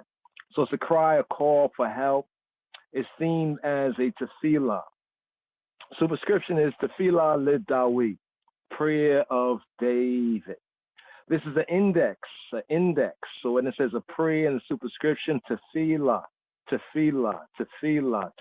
prayer, Lid-Dawi. So it's a prayer the index to the contents of the Mizmor of the Psalm. Psalm 86, Mizmor Fei Waw, Mizmor Pei Vav, is largely made up of quotations. We have largely here in today's daily Psalm, Psalm 86, largely quotations or like words of power, power phrases, words of power, right? Quotations from the Psalter, from elsewhere in the Sefer Tehillim, in the book of the Psalter, in the book of Psalms, in the 5 books of Psalms, and other parts of the Hebrew scripture, indicating that the author drew on the scriptures for the compilation. So once the prayer of David, largely drawing even on David's, the other Psalms of David, it's being ascribed to David. It's in the Davidic style. But the author, the compiler, drew on the scriptures, the Hebrew scriptures, for the compilation of a Kiddush, liturgical, congregational worship, Masei, poem, and composition. No particular circumstance seems to have been responsible for the composition. Like we can see in other songs, even superscription, and based on certain things, we can put it into that context. However, no particular circumstance seems to be responsible for the composition. Rather, it is to be regarded as a meditation. Today's daily Psalm, Psalm 86, a cry, a call, a shout, yeah, for help, for aid, assistance. It seems to be a meditation to be used by any person in a time or in times of trouble, trials, tribulation, difficulty. As we said, today's daily Psalm, Psalm 86, Mizmor Fei Waw, Pei Vav, is largely made up of quotations from other parts of the Psalms as well as the Hebrew scriptures. If it claims no poetic, so to speak, originality, being largely a congregational worship psalm, drawing on words of power from elsewhere, largely David and elsewhere in the scripture. So even though in that context there's no poetic originality, being a compilation, yet, however, it possesses a kind of a pathos, a kind of a feeling, innermost of the innocent earnestness, as well as a tender grace, all of its own. So right here, today's daily Psalm, according to the royal order, we have Psalm 86, a call, a cry, a shout out for Yah's help. Right here, Shema Yisrael. Psalm 86. מזמור פ"ו תפילה לדוד, לדוד, לדוד, לדוד, לדוד, לדוד, לדוד. Bow down thine ear, O Lord, O Lord. Adonai, Adonai, Hear me. Adonai, Hear me. Adonai, Hear me. Adonai, Hear me. Adonai, Hear me. Adonai, Hear me. Adonai. Hear me. הטה אדוני אוזנך ענני, ענני, ענני, ענני, ענני, ענני. For I am poor and needy, poor and needy, poor and needy, poor and needy, poor and needy, poor and needy. כי עני ואביון אני, אני, אני, אני, אני, אני. Preserve my soul, for I am holy, holy, holy, holy. כי חסיד, כי חסיד, כי חסיד, כי חסיד. שמרה נפשי כי חסיד אני, אני, אני, אני, אני, אני. O thou my God, O thou my God, O thou my God, O thou my God. אתה אלוהי, אלוהי, אלוהי, אלוהי, אלוהי, אלוהי, אלוהי. Save thy servant that trusteth in thee, that trusteth in thee, that trusteth in thee, that trusteth in thee, that trusteth in thee. הושע עבדך, עבדך, עבדך, הבוטח אליך, הבוטח, הבוטח, הבוטח, הבוטח, הבוטח, הבוטח, הבוטח. Be merciful unto me, O Lord, for I cry unto thee daily. Rejoice the soul of thy servant, for unto thee, O Lord, do I lift up my soul. For thou, Lord, art good and ready to forgive, and plenteous in mercy unto all them that call upon thee. Give ear, O Lord, unto my prayer, and attend to the voice of my supplications. In the day of my trouble I will call upon thee, for thou wilt answer me. Among the gods there is none like unto thee, O Lord, neither are there any works like unto thy works. All nations whom thou hast made shall come and worship before thee, O Lord, and shall glorify thy name. For thou art great, and doest wondrous things. Thou art God alone. Teach me thy way, O Lord. I will walk in thy truth. Unite my heart to fear thy name.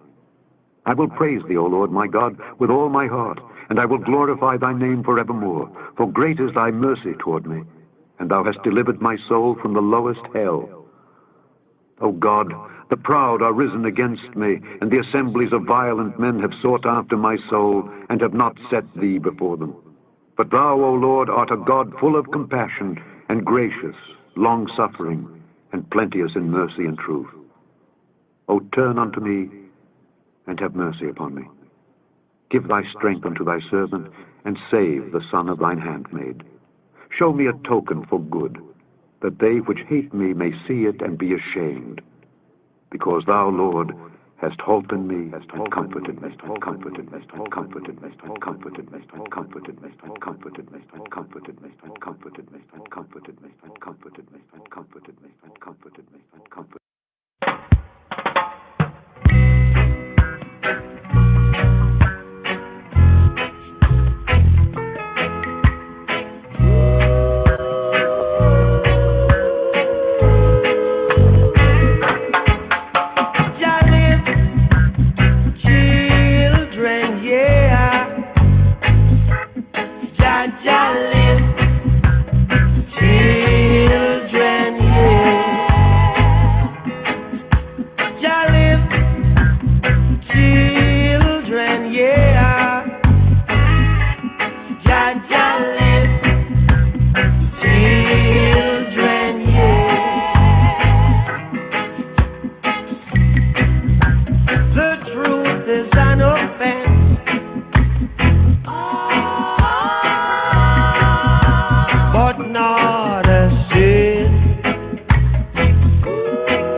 chazak, chazak, or nit chazek. Be strong, make I and I be encouraged. This is what is said whenever we conclude, fulfill a book of Torah. We say chazak, be strong, chazak, be strong, wenit chazek. And may I and I be strengthened. Yes, I. Melkam Ehud, Shavua Tov. Blessed first day, Melkam Ehud. Shavua, the 7, the sabbatical strong. Tov, good. Awab. Yes, I. Rastafari. Shalom. I. Shalom. I. Shalom. I. Shalom. I. Shalom. I. Shalom. You'll find your redemption, and then you keep us the teachings of His Majesty. You'll find your redemption, and then you keep us the teachings of His Majesty. You'll find your redemption, and then you keep us the teachings of His Majesty. The key word here for this 42nd sabbatical study, Shabbat Matot. What does the Hebrew word Matot mean? The word Matot, it means tribes. Now, Matot, in the sense of Matot, it's the plural of the word, the plural, like the plural, not the singular, but the plural of the word for staff. The singular of the word Matot is Mateh. Mateh, or some might enunciate it as Mateh, Mateh, Mateh, Mateh, Mateh, staff. Mateh would be like the staff of, who, Mateh, who, but Mateh, Mateh, Matot, tribes. So the word Matot is tribes here from the word Mateh, Mateh, the tribal staff. Second question here for Shabbat Matot, the first of the double portion. To whom did Moshe give the laws of vows, the laws, or the Torot, the direction instruction, Torah, direction instruction of the Nedarim, to whom? Well, according to the narrative here in Bamidbar, Moshe, he gave the Torot, or the direction instructions of the Nedarim, of the vows, to the Nasim, to the leaders of the Matot, of the tribes, according to Numbers chapter 30, verse 1. Now, according to the Mishnah, people might say, oh, that's not, well, actually, if you read the Hebrew, you find that the next book coming up, Devarim, a.k.a. Deuteronomy, one of the other names for the book, based on the name in the book, is the Mishnah, right? The Mishnah HaTorah, which means the repetition. So it has a sense of study, like going over it again, repeating, going over. So according to the Mishnah, this was the procedure with all the Torot, with all the direction instructions. So we have the Torah as one compendium, direction instruction, but there are various direction instructions that Moshe taught. First, he would teach them to Aharon, to Aaron, and then to the Roshei of the Matot, to the heads, the Rases of the tribes. And then he would instruct Ha'am. So Moshe's procedure, as we can even learn here from Shemot, from Exodus chapter 34, verses 31 to 32, Moshe would first teach them to Aharon, the Kohen Gadol, the high priest, you could say the Hebrew Christ, right, in the church in the wilderness, right, and the heads, the Roshei, the heads of the tribes. And then he would instruct Ha'am, the rank and file, the people. Question 3, what is the difference between a vow and an oath? Good question. What is the difference between a vow and an oath? 'Cause sometimes we confuse ourselves, and we have the King James Version and stuff like that, and it's a good stepping stone, as we repeatedly say. It's a good stepping stone, but we have to make sure that's not a stumbling block, right? So sometimes we might read something, we have to check out whether, that's really a correct translation. So sometimes things get confused one for the other, like spirit gets confused for soul, and soul gets confused for spirit. But what's clear is that the original writers or authors, right, of this understood there to be a fine difference, right? So what is the difference between a vow and an oath? Well, the word for vow, neder in the Hebrew, basic neder, right? Nadar is the verb, neder is the noun. Neder is a promise, right? A yea, an amen, a promise, a yea, to do something, a yay, yay, or it could be a nay, nay, right? To refrain from doing something. So a neder, right? Word, sound, power. A word is bond. It's a votive, a word, right? Votive, vow, to express word. A promise or a yay, yay to do something, or it could be a nay, nay from doing something. Recall the words of Robenu. Make your yay, yay. You vow a vow, pay, pay, right? Whereas an oath, right, or a sheba, right, a sheba or sheva, some say sheva, right, a sheba is a sworn testimony. So what's called an oath, or some will say the sheba, the sheva, is a sworn testimony that something is true, right, emet, or is chazab, right, is kazbi, is kazab, is false. So see, here's a key difference, right, because some say, well, like an oath is this or oath is that. So as we study the words here Hebraically, we find that the neder, once again, the neder, which is a vow, translated as a vow, is a promise in the sense of a yay, yay, or a nay, nay. A yay, yay to do something, or a nay, nay to refrain from doing something. While a sheva, right, the sheba, right, is a sworn testimony, an oath. In fact, when we start to look at the words, we see that sheba, also we have the sheba, like the word for seven, sheba, right, the word for seven. It's basically to seven yourself. As you get into the Hebrew, studies, we find that the word sheba is from the same word for seven. So it meant to seven oneself. Almost like the idea is almost to bound oneself seven by sevens. There's seven seals in man, so it's that's why it says don't swear falsely, right? So because it's a sworn testimony, right? A sworn testimony that something is true or false. So the Torah, the direction instructions of the Nedarim, of the vows, they concern promises made la Yahuwah, to Yahweh, to he who be who he be. This is the key difference. Because some of us might think when we read through the vows and we say, oh, look at that, a man, if he's a father, he can disannul his daughter's vows. Like if she says she's going to do something, he can make it like she ain't going to do that. Or a husband, he can disavow when he hear of it, his eshet, his orset, his isha's vows. But here's the thing. I get what you're saying, sisters, and those who are inclined nowadays to latter-day Gentile feminism, because the Torah, in a sense, was very liberating for a woman of the time. I know ones will try to make you believe it wasn't, but let's just show this as one example, and we'll pick up with the next one. Who could disannul a man's vow? Jesus? No. Who could disannul a man's vow? The emphasis, of course, right here is on the vow of a daughter, right, in her father's house. Because the context is that she vowed, right, to do something, right, in the name of Yahweh, name of Jehovah. That means that it's like one going forward to the tabernacle and before the God, right, and swearing to do something, right? Numbers chapter 30, verse 2, right? A vow or an oath is considered a bond. It's binding. It's a binding obligation upon the soul. See, I think people don't understand how significant this is.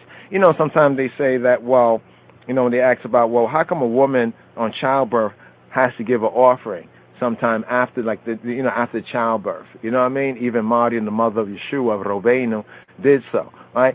Well, it is said that, in that state, though it can be a very blessed event to bring forth a new life into the world, but, going through the suffering and the pain, a lot of things are said, from a point of view of a woman, right, which could be feelings and emotions. Now, we're not putting this down, not we men who know, because we know that the soul, right, and woman have a lot in common, right? It's both of a feminine, energetic state. So a vow is upon the soul, is upon the psyche.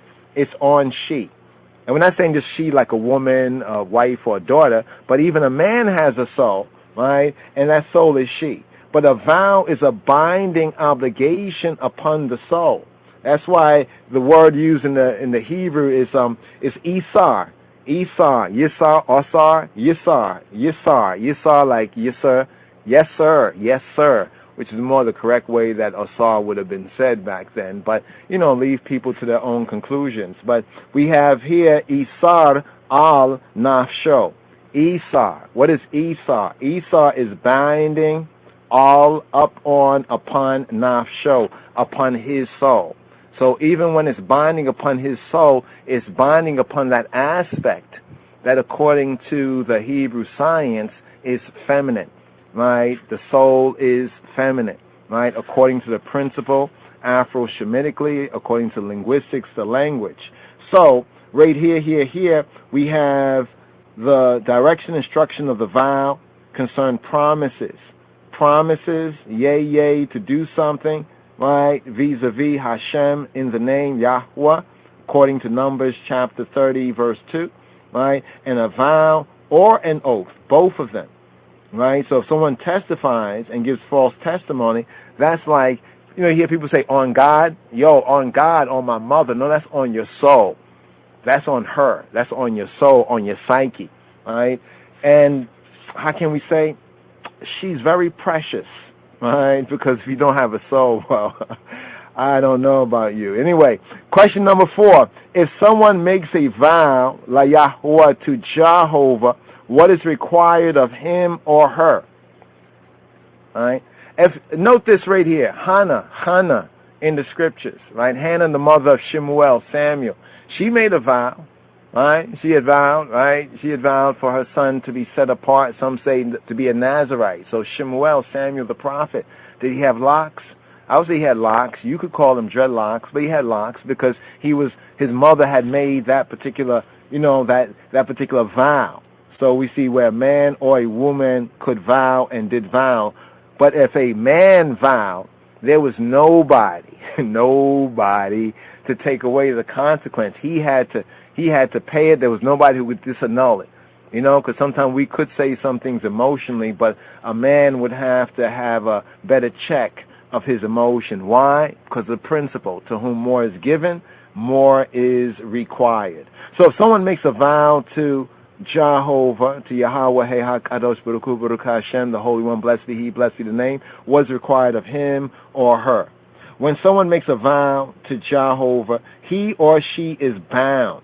Remember, a vow is a Isar, right? Or Asar. Asar means bound. He's the one bound. Anyway, we'll get into that another time. Isar is binding all upon Nafsho, right? So he is bound, he or she is bound to fulfill the words of your mouth. That is, he or she must keep his word. You know how we used to say, word is bond, right? Word is bond. But there was a second part of that. Some people might not remember, bond is life. So therefore, if your word is not your bond, then it's like your life is not your life. So this is how serious a vow, right, is taken. How seriously a plighted word is taken. Sometimes ones look back on the past and say, back in the days when somebody gave their word, because there were consequences. That is, he or she must keep his or her word and perform the conditions, whatever conditions so vowed, according to Numbers chapter 30, verse 2. Question 5, why is it important to keep your word? That brings us to a very practical question, right? No spookism here. This is reality. Why is it important to keep your word? Right? In business, in friendship, in love, or whatever, why is it important to keep your word? Well, to fail to keep your word, therefore to break a vow, right, in the tabernacle, in the holy context, right, is to desecrate Jah's name. So not to keep one's word, right, especially for Israel, a people who are in covenant with Hashem, is to desecrate, right, to like make it less than set apart, less than holy, less than good, the name of he who he be. So the word translated break, right, in the Hebrew is the Hebrew word halal, right? Halal, this means to profane or to make unholy. But if you check out the Hebrew, you get to the root of it, it's like to poke holes in it, right? Almost like to bore a hole in it, right? You know, to make it unholy. This is the same root that's used in the phrase Chilul Hashem. Chilul Hashem. Chilul Hashem means to desecrate the Hashem, the Yahweh, the Yod Hey Weh Hey, He who be who He be, HaKadosh Baruch Hu Baruch Hashem. Question 6: can an unmarried woman make a vow while living in her father's house? An unmarried woman. An unmarried woman is permitted to make a vow, la Yahuwah, to Jehovah, although her father has the right to nullify the vow if he opposes it only on the day, I got to emphasize this, only on the day he first hears of it, right? If he thinks about it like he heard it the other day and say, you know what? I just thought about it. Slow thinker, right? I'm gonna say no. You know, I'm gonna you know, basically disannul that vow. That means the consequences now for whatever is due is upon him, right? So yes, unmarried woman is permitted to make a vow, right? Although in her father's house. That's a condition there. There's a condition, in her father's house, because you know when we make a vow, it doesn't just affect us, it affects our family. Yes, overs. You know, you breaking your word, or me breaking my word, or me keeping my word, or you keeping your word, doesn't affect just you, it affects others around us. You know what I mean? Know what I mean? Nah. Question 7, can a married woman make a vow? Of course, yeah, a married woman is permitted to make a vow, la Yahuwah, to Jehovah, although her husband has the right, according to Torah, to nullify the vow if, that's a big if, right? If he opposes it when? On the day, only on that day that he first hears of it. That's what we say, generally speaking. Give a little grace period there in the 24 hours upon hearing of it. Numbers chapter 30, verses 6 to 12. Now note this. This is an important note. That a widow or a divorced woman or a woman who's not living in her father's house is obliged to perform her vow just as a man. So you can't tell me there's no equality here, right? According to where there needs to be equality, right? I not want to have to give birth to a baby as the woman do. It doesn't, I don't know if we can take it, sons. You know what I mean, real mind them? Numbers chapter 30, verse 9. So right here, take note that a widow or a divorced woman or a woman not living in her daddy's house, her papa's house, her father's house, her Abba's, she's obliged to perform her vow just as a man. Question 8, can a husband consent to his wife's vow, but afterward choose to nullify it? Yeah, that one's, yeah, wow. Can he? Well, if a husband causes his wife to break her vow, that's what it's talking about, right? That's the question. If a husband causes his wife, ishato, right, or seto, his isha, to break her vow, well, he will pay the penalty. He will have to, make peace. He will have to make it good, according to Numbers chapter 30, verse 14 to 15. Right? Basically, he will have to pay off her debt. Interesting when we think about it nowadays, right? Ain't nothing new under the sun, principally speaking. Personalities may change. Question 9, here. What does the phrase, Beli Neder, what does Beli Neder mean? Beli Neder means without a vow. Without a vow. In the Hebrew, Beli. Beli is a way of saying like without. Beli Neder.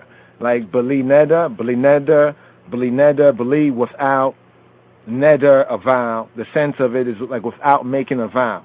This is often said post-positively to avoid the risk of making a vow. So some Yehudi, and maybe even some of us, maybe at times, in order to avoid the idea of making a vow. Because you see, at one time, one might have made a vow and go into the tabernacle or the sanctuary when the sanctuary or tabernacle was a tent, or might have gone into the Beit HaMikdash, into the holy house, the temple, the Heikah, right? But if we are in, right, that new name and we're in his name, then technically speaking, if we're Jah people, then almost whatever we do, since we are covenant to him, is by positive default, it's in his name.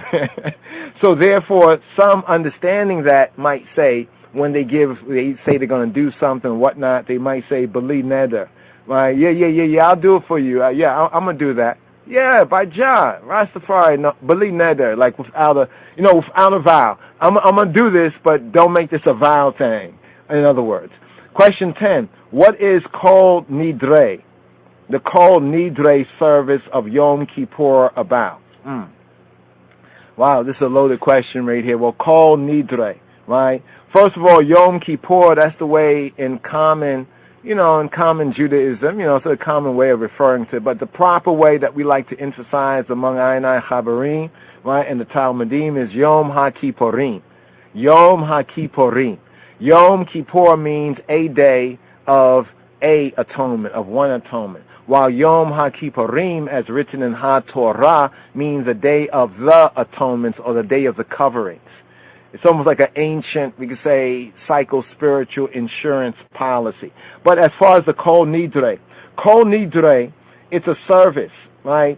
It's a legal statement that is sung just before Erev Yom Kippur by most, you could say, Jews, right? That is intended to absolve liability for failing to keep personal vows. So the Kol Nidre, Kol means all, and Nidre is kind of like an Aramaic, Eastern Shemitic sense. Kol Nidre, the Eastern Semitic patois, so to speak. Right? Basically, it means all vows. So all vows. So Kol Nidre is all vows, and it's a quote legal statement that's sung before Erev, before the eve of Yom HaKippurim, before the eve of the Day of Atonement, and the intention by singing it before the eve came into effect of the Day of Atonement was to absolve liability for failing to keep personal vows. So it became a tradition that right before Yom Kippur, HaKippurim Eve came in, we sing this song, but the song itself, if you study it, it can be considered like a legal document, right, called Nidre. That's why they call it a legal statement. Now, the Aramaic phrase, Kol Nidre, it means all vows. Kol Nidre. In Yehudined and in Judaism, Judaically speaking, Kol Nidre is used to refer to the entire Yom Kippur evening service, right, amongst other Yehudi, right? We've studied it. It's an interesting study. It's an interesting reasonment. Come make a reason on it.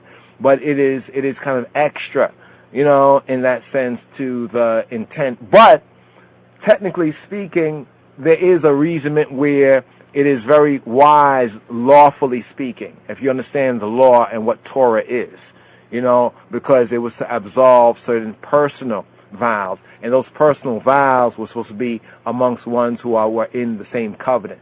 So some might interpret that the Kol Nidre, and maybe even some Yehudi feel that the Kol Nidre is vows to Jew and Gentile.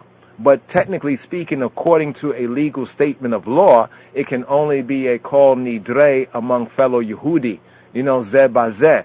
So Yehudi and Jews who thought that the Kol Nidre absolved vows to Gentiles, no, you're still under it. You have to understand the law like that. Question 11,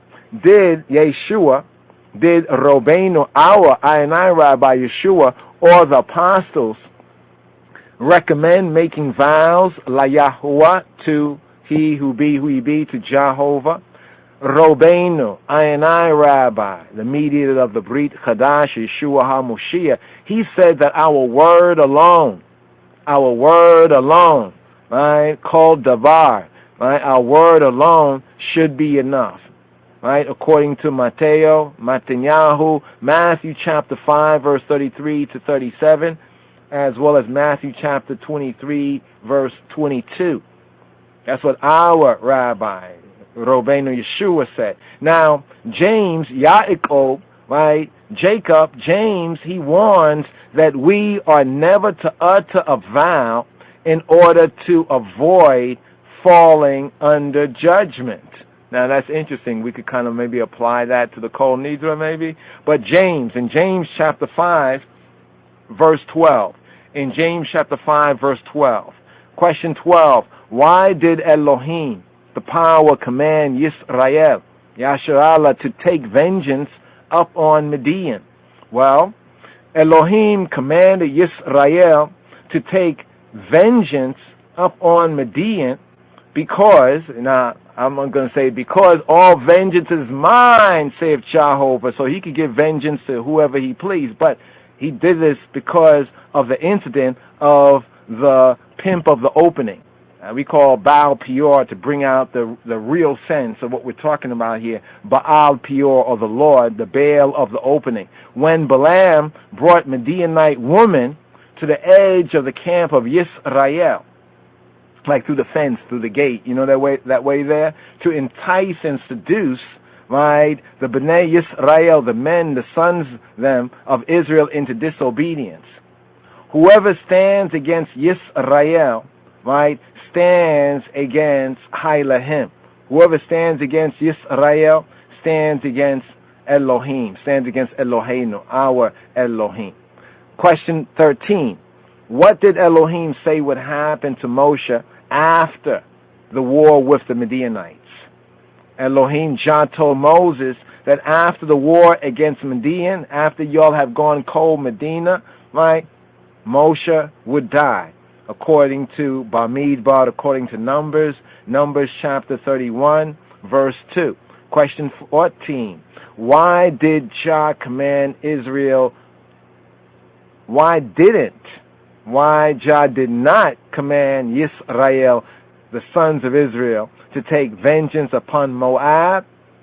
Good question. Because Jah did not command for the Bnei Yisrael, the sons of Israel, to take vengeance upon the Moabites, because David HaMelech, David the king, great-grandmother Ruth, was to be descended from this nation.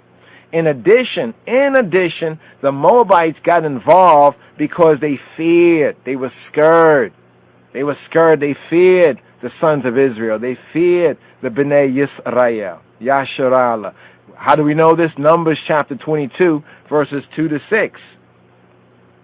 But the Midianites, and also is it because the Moors, are the Midianites really Moors, Midianites? But also the Moors and the Moabites and the Median connection, the Moabites and the Moor connection. There. The Moabites and the Moor connection. Let's explore that. But the Midianites, they entered a fight that was not theirs. You check that? See, a lot of ones, they read through this, but they don't really study, right? And the comprehension, the reading comprehension, you begin to recognize just more than the casual reading. Well, the Midianites were on site because they had entered a fight that was not theirs. They put their nose in some other business that wasn't theirs. They took set against the Beta Israel when they could have just, kept their mouth quiet, you know what I mean? And not get in this fight. They got in the fight, they came out, against Israel, so they got what they was looking for.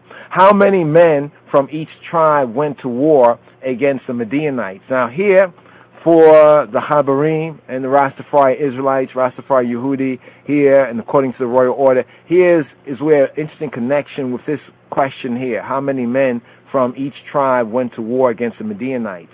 This question, the answer is 1,000 men, right, mandam from each tribe, including, right, it's said to include Levi, right, for a total army of 12,000 men. Now we know that the Levites were there in their priestly function, right, singers and the players, of instruments, as well as the priestly function. But 1,000 from each of the 12 tribes, according to Numbers chapter 31, verses 4 to 5. Well, Phineas is, of the tribe of Levi, so he actually led off the campaign. This is why it included the priesthood. But actually, this was more like a holy war in the sense. The fact that it was a son of Levi that actually led this Ephiopus. He actually led it. And here we compare this to the Kever Neges and the Queen of Sheba and King Solomon of Israel, their only son, Menelik, Eben Hakim, Bain Alechem, also known as David II, that there was 1,000, right, of the firstborn of Yisrael that accompanied, Menelik the first, Kedemawi Menelik, right, into Ethiopia, according to the testimony we have in the Kever Neges.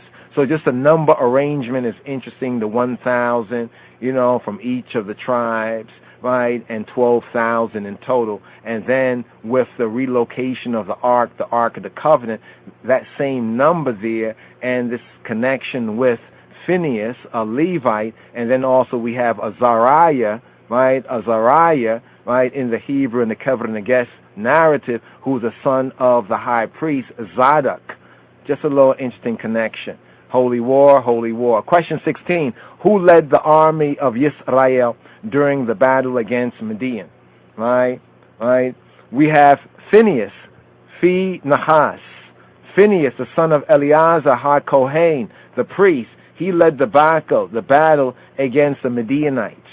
Right? So who led the Ark of the Covenant, right, into Ethiopia? Right? Well, it was Jah, but we have Azariah, right, who's also of the tribe of Levi, with 1,000 from each of the 12 tribes of Yisrael, firstborn sons. So this is why we say that David had a son named Solomon, and Solomon had a son named David, right, who restored the kingdom of David in the tops of the mountain. That's why Psalm 87 verse 4 says, with Ethiopia, this man was born there. So we have a couple more questions here before we ride up right here. Just to go through a basic overview. We got a double portion here, so we're trying to do as good due diligence. Some of this is some milk, this is some milk, of the word right here, some basics. Did Moshe, did he fight in the battle against Midian? Moses did not fight against the Midianites. Why? Well, some say it's because of 40 years he spent there as a sojourner before the Yetziat. The Yetziat is the Exodus in the Hebrew. The Yetziat is Sa'at. In addition, his Chotain, his father-in-law, Jethro, and his wife, right, I can say his first wife, according to Torah, right, who was his first wife, who was Ipara, right, she was a Midianite. His other wife was a Cushawite, right? Let's not try to blur the lines. Cushites are Cushites, Midianites are Midianites. Yes, they are neighbors. Question 18, why, I thought about the reggae tune, my wife and my sweetheart, our friend. Question 18, why did Moshe send Phineas instead of Joshua, Yehoshua, in the battle? Interesting question. Because, quote, the one who began the mitzvah shall finish it. The one who began the mitzvah shall finish it. Mitzvah, in the more ancient Afro-Shemitic pointing, is the command, or even the good deed. So we say the commands are like the mitzvah, the mitzvot. Mitzvot are the commandments. So a mitzvah is a commandment. But often you will hear Yehudis, we might say like, oh, you did a mitzvah. You did a mitzvah today, right? That means you did a good deed. You kept, like you did a command. You fulfilled a command. You did something good. But here it's because of the principle that the one who began the mitzvah, the command, as well as the good deed, the good deed shall finish it. It was Phineas who turned away Elohim's wrath, Jehovah's chema, Jehovah Yahweh from being Cham, Cham in Hebrew is like wrath, heated, right? His chema, right, from Yisrael, from Yasharallah, and first smote the Midianites. He's the one who got that first blood. So Phineas basically had got first blood. And Moshe sought for him to finish the task, right, to fulfill it, right, to make it shalom, make it peace. What weapons, question 19, what weapons did Phineas take with him in the battle? Right? What weapons did Phineas take with him in the battle? The vessels of the sanctuary. That is to say, the Aaron HaBrit, the Aaron HaBrit, the Tavot, the Ark of the Covenant, and the silver trumpets. Not the ram's horn here, but the silver trumpets. Question 20. Why was Balaam present? Balaam, the one who tried to curse 3 times and bless Israel 3 times. Why was he present during the war between Israel and the Midianites? Can we hear here that he basically got slaughtered? He got vonked on the battlefield. Well, Balaam said to have been there to collect his reward. He thought he was going to get paid. Well, he did, but not the way he thought. He thought he was going to get paid. He was there to collect his reward for cursing Yisrael, right? For being able to demoralize. Because he wasn't able to curse Yisrael, but he was able to demoralize, to get Israel to curse itself, right? Through all that uckery, all that fornication, in the Midianite strip clubs and all that kind of crazy stuff that was going on. Through the sin of the Baal Peor, the Lord of the opening, the pimp of the opening, right? 21, question 21. How many Israelites died, according to the Torah, in the Midianite war? Well, during this war with Midian, during Israel's cold Medina campaign, not a single Yisraeli, right? Yashali, not a single Israelite was killed, according to Numbers chapter 31, verse 49. Question 2. After Yisrael defeated the Midianites, why was Moshe angry at the officers? Moses, come on, Moses. Why was Moses angry? Question 22. Well, Moshe, he was angered at the officers, right? The shoftim, the shotarim, the shotarim, the shotars, right? The officers and the judges, but the officers, the shotarim of the army, the shadows of the army, because they kept the Midianite women and children as POWs, as prisoners of war, instead of executing them, as Hashem had commanded. This is according to Numbers chapter 31, verses 9 to 15. All right. So I know ones will say, oh, man, we're looking at it from today's perspective, Yes, we have refined, and even he brought forward the renewed covenant, with Yeshua, right, Robenu as I mediator. But here for an object lesson, that's what they was commanded. That was a part of the orders. And a soldier is different than a warrior. A warrior is freelance. A soldier does as ordered. But instead, they kept the Midianite women and children as POWs, right? Question 23, why did Moses call for the execution of all the Midianite women? So before ones jump out of their sexist, out of their sexist underwear here, let's put this into perspective. Moshe, he had called for the execution of all the Midianite women, right, because they were the very tools that was used by Balaam and all the rest of them at the incident of Baal Peor, at the incident of the pimp, the Lord, the Baal of the opening. That resulted in a plague that killed 24,000 Israelite men, sons of Israel. So, yes. Question 24. Who were the sole survivors of the Midianites?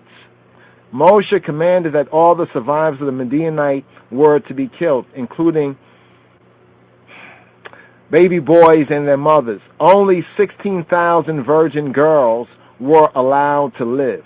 Numbers chapter 31, verses 17 to 40. Now, when we study the ancient world and the testimonies of other nations, even Kemet from time to time, right? This is nothing new under the sun. Sometimes enemies are enemies for a reason. And because of what occurred, Balaam and his people's involvement in that, this is how serious it was, right? And this was the judgment. So in this case of avenging and vengeance that Jehovah had given to Yisrael, Yasharallah, to be that hand, that was what was required. And that's what was done. Question 25. Does HaTorah justify genocide? That's the next question, because some people, look how they was killing. Well, let's put this in perspective. HaTorah justifies genocide only in cases of judgment decreed from Shammai, from heaven, or as a safety measure against assimilation with the Canaanite nations, as we have in Torah here, who were steeped in their own uckery, their own occult, right? Their own divination. Deuteronomy chapter 7 verses 1 to 6, right? As well as Deuteronomy chapter 20 verses 16 to 18. Now the first nation identified for annihilation according to Torah, and yes, so when one say, does the Torah justify extermination of a seed? Earth is the Lord's and the fullness thereof, right? Well, the first nation identified for annihilation was Amalek, who had attacked the weakest among the Israelites as they fled from Egypt, according to Exodus chapter 17 verse 14, Deuteronomy chapter 25 verse 19, Numbers chapter 24 verse 20, 1 Samuel chapter 15 verse 3. Now, some of our people, black and brown, lost found, they amaze me when they look at it. They say, oh, look at that, I can't be with the Bible because they were just killing people, all that genocide going on. Nigga, please. Y'all killed somebody for their shoes. You know what I mean? For their glasses. Come on now. But see, that's why when Matt said, unless we accept with a clear conscience. Next question. Right? Next question right here. The ancient teaching states that after the Syrian exile, the identity of the biblical nations had been lost. Right? There are some ancient teachings, one in Barakot 28a, it says that after the Syrian exile of the northern, the 10 tribes, the identity of the biblical nations had been lost. Therefore, thereby nullifying this particular command.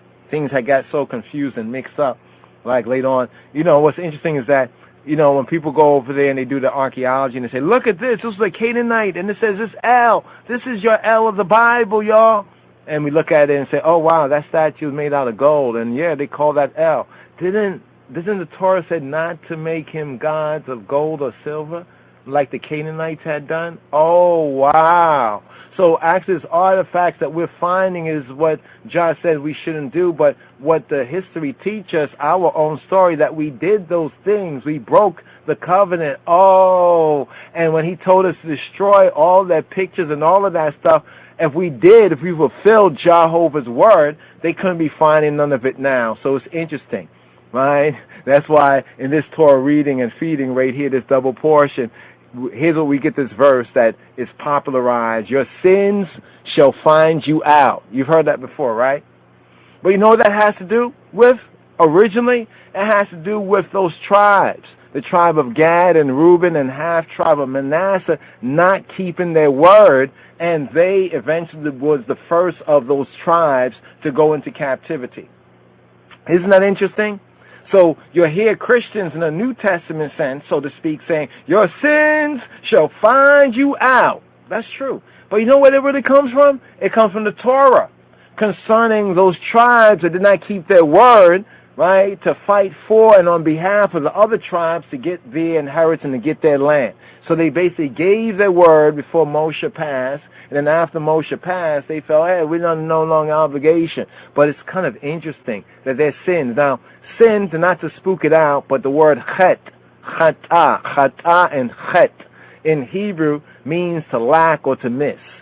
It's like if you're a sharpshooter or we all throwing darts at the bullseye and one misses the bullseye and the other one hits the bullseye. Well, the one who hits the bullseye is the one who's right, to say righteous, and the one who missed, the one whose throw at the bullseye was lacking. So the sense of it is lacking too. So your sins or your lackery, you know, your uckery and your lackery will find you out. And this is exactly what we have right here. But before we just move forward right here. Question 20, looking at the time here. Question 26. What was required of the soldiers after they returned from battle? They were required to stay outside the camp for 7 days to undergo ritual purification, right? By being sprinkled with the waters of separation. Remember the waters of separation, lustration that was made with the ashes, right, of the Hebrew red Hathor or red heifer. Question 27. What was done with the spoils of war? The spoils of war were first captured kasher. They were made kosher. The spoils of war first had to be made kosher. They had to be boiled in water or put through fire, and then divided equally between the warriors on the one hand and the entire congregation, the aggregation on the other, according to Numbers chapter 31, verse 23. The soldiers, being grateful for their miraculous victory, because none had died, according to the testimony of Ha-Torah, they contributed 1/50th of their spoils to Halloween, to the Levites, and made an additional free will offering at the Mishkan, at the tabernacle. Question 28. Which tribes asked to remain east of Jordan, of Yarden? The tribes of Reuben, Gad, and the half-tribe of Manasseh. They asked permission to settle in the pasture field of Gilead on the east of the Yarden. Why? Because they had large herds of cattle, so they looked at that very pragmatically. It was a land for cattle. They had large cattle, so they asked to settle over there. Question 29. What was Moshe's response to the tribal leaders, the Nasim, who wanted to live in Gilead? What was his response? Moshe was at first angry that they would discourage the other tribes, their brethren, from entering the land, just as those spies, the forefathers, had done in the Kadesh Barnea earlier, 40 years ago. But when the tribal Nasim, the tribal leaders, made a vow, right? But when they made a vow, they made a neder, a vow to do what? To join the fight, the milchama, while their families remain in Gilead. When they made that vow to do that, Moshe finally consented. Who were the first tribes that were exiled from the promised land? Those tribes that settled east of the Yarden, the Jordan, during the first Assyrian invasion, roughly circa 740 BC. Reuben, Gad, half-tribe of Manasseh. Question 31. Who are the 10 lost tribes of Yasharallah, of Yisrael? Those tribes that settled east of the Jordan, in 722, I read this answer twice, in 722 BC, the ruling city of the northern kingdom, Samaria, was finally taken captive by the Assyrians. And the exiled population, ethnic Israel, the 10 northern tribes, right, later became known as the 10 lost tribes. Question 32. Who said, "Be sure your sins will find you out"?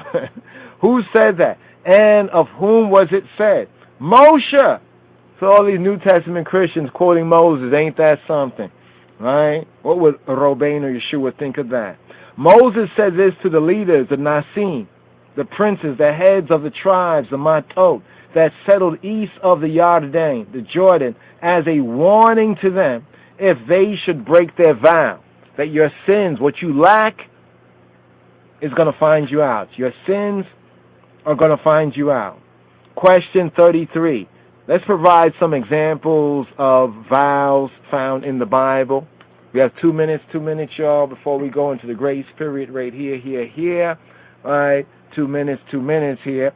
Let's provide some examples of vows, the importance of vows, all right, and some examples from the scripture of vows right here. Some example includes Jacob. Jacob had vow. Did you know? Jacob had vow. In Genesis chapter 28, verses 20 to 21. Yisrael, Israel's vow, that new generation, the youths, that new generation of Israelites, in Numbers chapter 21, verses 1 to 3. There's the Nazirite, the Nazir, the crown vow. There's the crown vow, the Nazir vow, in Numbers chapter 6, verse 2. Yiftah's vow in Shoftim, in Judges chapter 11, verses 30 to 31. Hannah, remember Hannah? Hannah's vow regarding Shemuel. 90 seconds, y'all. Hannah's vow regarding Shemuel, Samuel, in 1 Samuel 1 and 2. King David, Dawid HaMelech, David, the king's vow, in Psalm 132. How about Absalom, King David's son, Absalom, in 2 Samuel, 2 Shemot chapter 15, verse 8. And Jonah, did you know that even Jonah had a vow? Jonah vowed in Jonah, 60 seconds, y'all. Jonah vowed in Jonah chapter 2, verse 9. And there's also other vows. So we say the words of I and I mouth, the meditation, the meditation of I and I heart, be humbly acceptable in thy sight, oh my strength, yes I, my Redeemer. Hear, a tune like Nazarene, the Nazarene vow, right? The Nazarene. Now, when I say Nazarene, I'm not saying Nazirite, right? Yes I.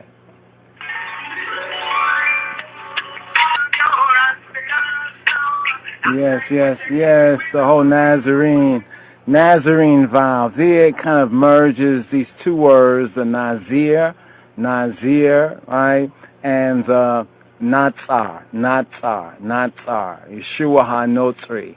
So the word Natsar means like to guard, and it's interesting. So we have to kind of study these two words. So for I and I as Rastafari, these two concepts actually in Rastafari are brought together as one in the Moshiach, in the King of Kings Christ. We'll touch on that, but the two words are not the same, only the same in the transliteration that they spell it N-A-Z, right? But within the Hebrew, one is non, N-Z, the Zayin, right? And the Reish, while the other is the non or the N sound, right? And it's the Tzadai. The Tzadai and the Reish. So we have Nazar and we have Natsar, right? Nazar and Natsar. Two different words. One means like to crown, right? The Nazar has a sense of crowning, right? And the Natsar has a sense of guarding, like keeping and guarding. It's interesting where it appears within the scriptures, like to keep and guard thy statutes and thy precepts, especially in the Psalms. It's used right there. But give thanks, Tony Rebel. We're going to reason on, the Nazir and the Nazarene. What is the differences and where are the similarities? But here, today's daily psalm, here we have Psalm.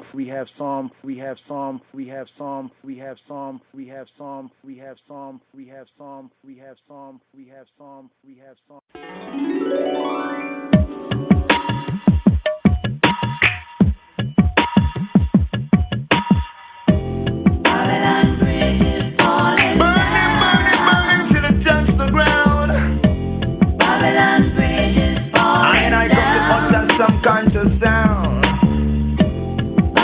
Don't be afraid, grow your strength and touch all the ground. Remember your answer and them things. Say we no bound, we no cure, and stay as no. Long time me take, we may not a rainbow. We no bound, we no cure, and stay as no.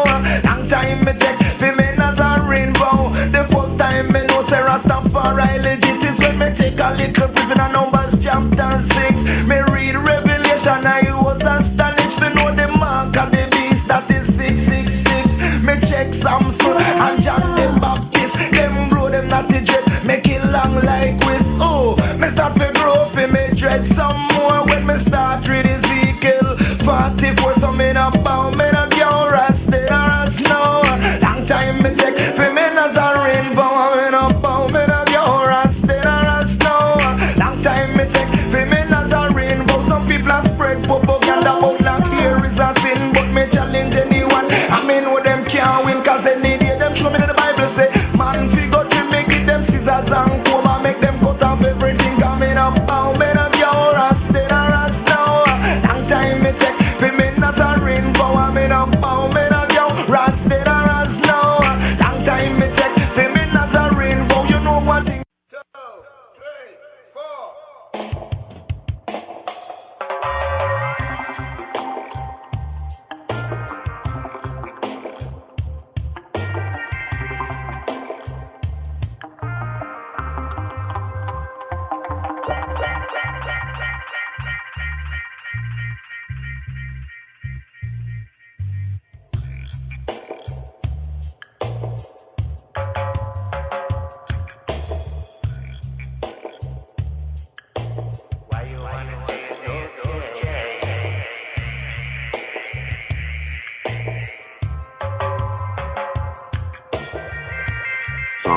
44.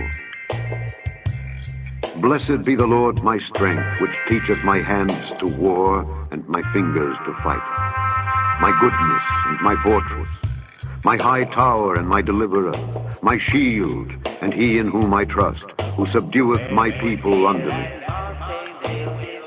Lord, what is man that thou takest knowledge of him, or the son of man that thou makest account of him? Man is like to vanity. His days are as a shadow that passeth away. Bow thy heavens, O Lord, and come down. Touch the mountains, and they shall smoke. Cast forth lightning and scatter them. Shoot out thine arrows and destroy them. Send thine hand from above. Rid me and deliver me out of great waters, from the hand of strange children, whose mouth speaketh vanity, and their right hand is a right hand of falsehood. I will sing a new song unto thee, O God. Upon a psaltery and an instrument of 10 strings will I sing praises unto thee. It is he that giveth salvation unto kings, who delivereth David his servant from the hurtful sword.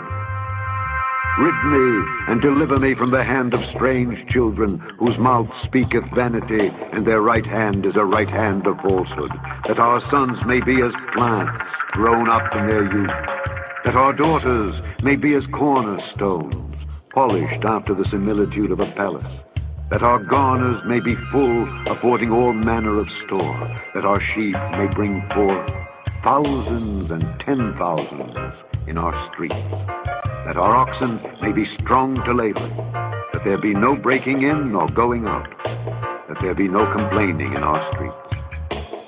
Happy is that people that is in such a case. Yea, happy is that people whose God is the Lord.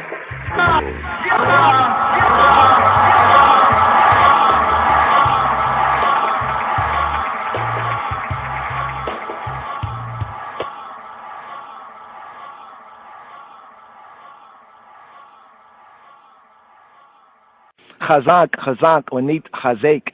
Be strong, make I and I be encouraged. This is what is said whenever we conclude, fulfill a book of Torah. We say chazak, be strong, chazak, be strong, onit chazek. And may I and I be strengthened. Yes, I. Melkam Ehud, Shavua Tov. Blessed first day, Melkam Ehud. Shavua, the 7, the sabbatical strong, Tov. Good, Awab, yes I, Rastafari, Shalom, Shalom, Shalom.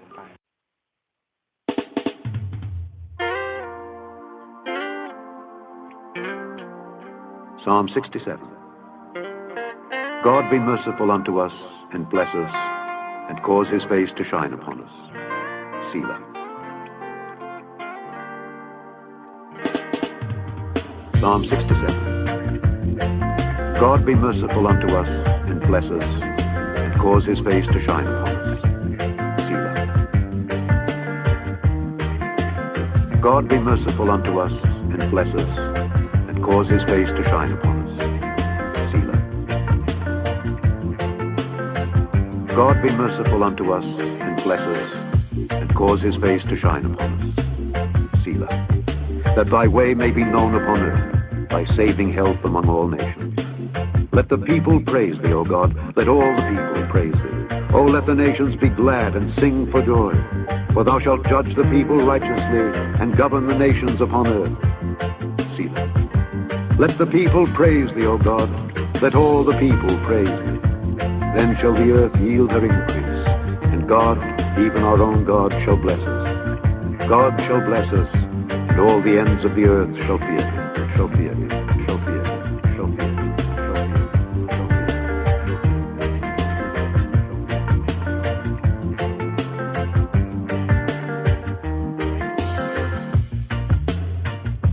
Psalm 67. God be merciful unto us, and bless us, and cause his face to shine upon us.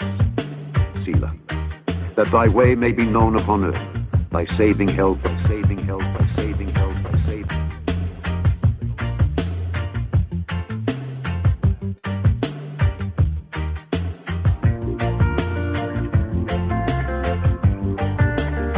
Psalm 67. God be merciful unto us, and bless us, and cause his face to shine upon us. Selah. that thy way may be known upon earth, thy saving health among all nations. Let the people praise thee, O God, let all the people praise thee. O let the nations be glad and sing for joy, for thou shalt judge the people righteously and govern the nations upon earth. Selah. Let the people praise thee, O God, let all the people praise thee.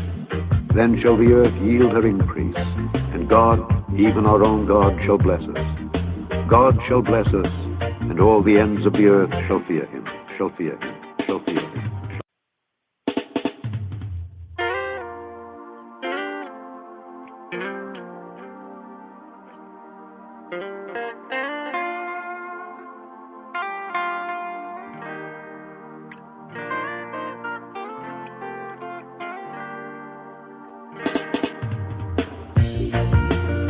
מזמור ס"ז למנצח בנגינות מזמור שיר.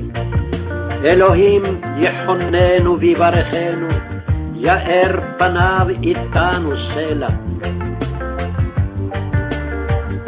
מזמור ס"ז למנצח בנגינות מזמור שיר.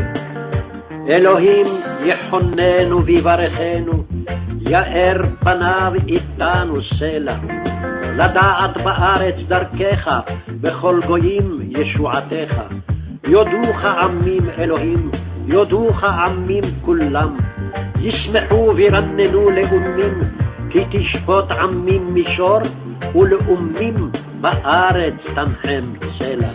יודוך עמים אלוהים, יודוך עמים כולם. ארץ נתנה יבולה, יברכנו אלוהים אלוהינו. יברכנו אלוהים ויראו אותו כל אפסי ארץ.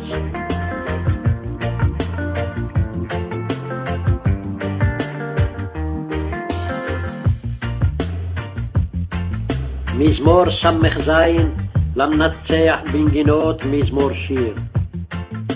Psalm 67.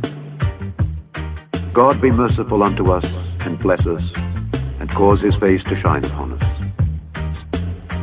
Psalm 67. God be merciful unto us and bless us and cause his face to shine upon us. Selah. Psalm 67.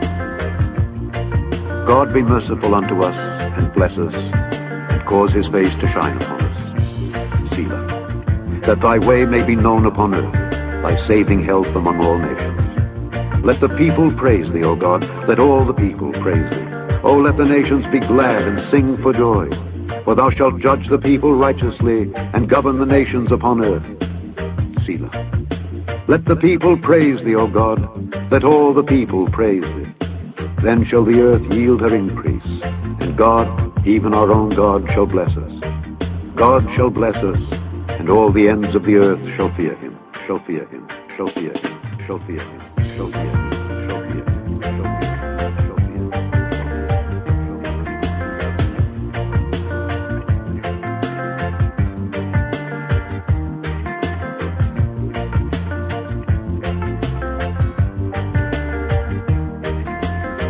למנצח בנגינות מזמור שיר.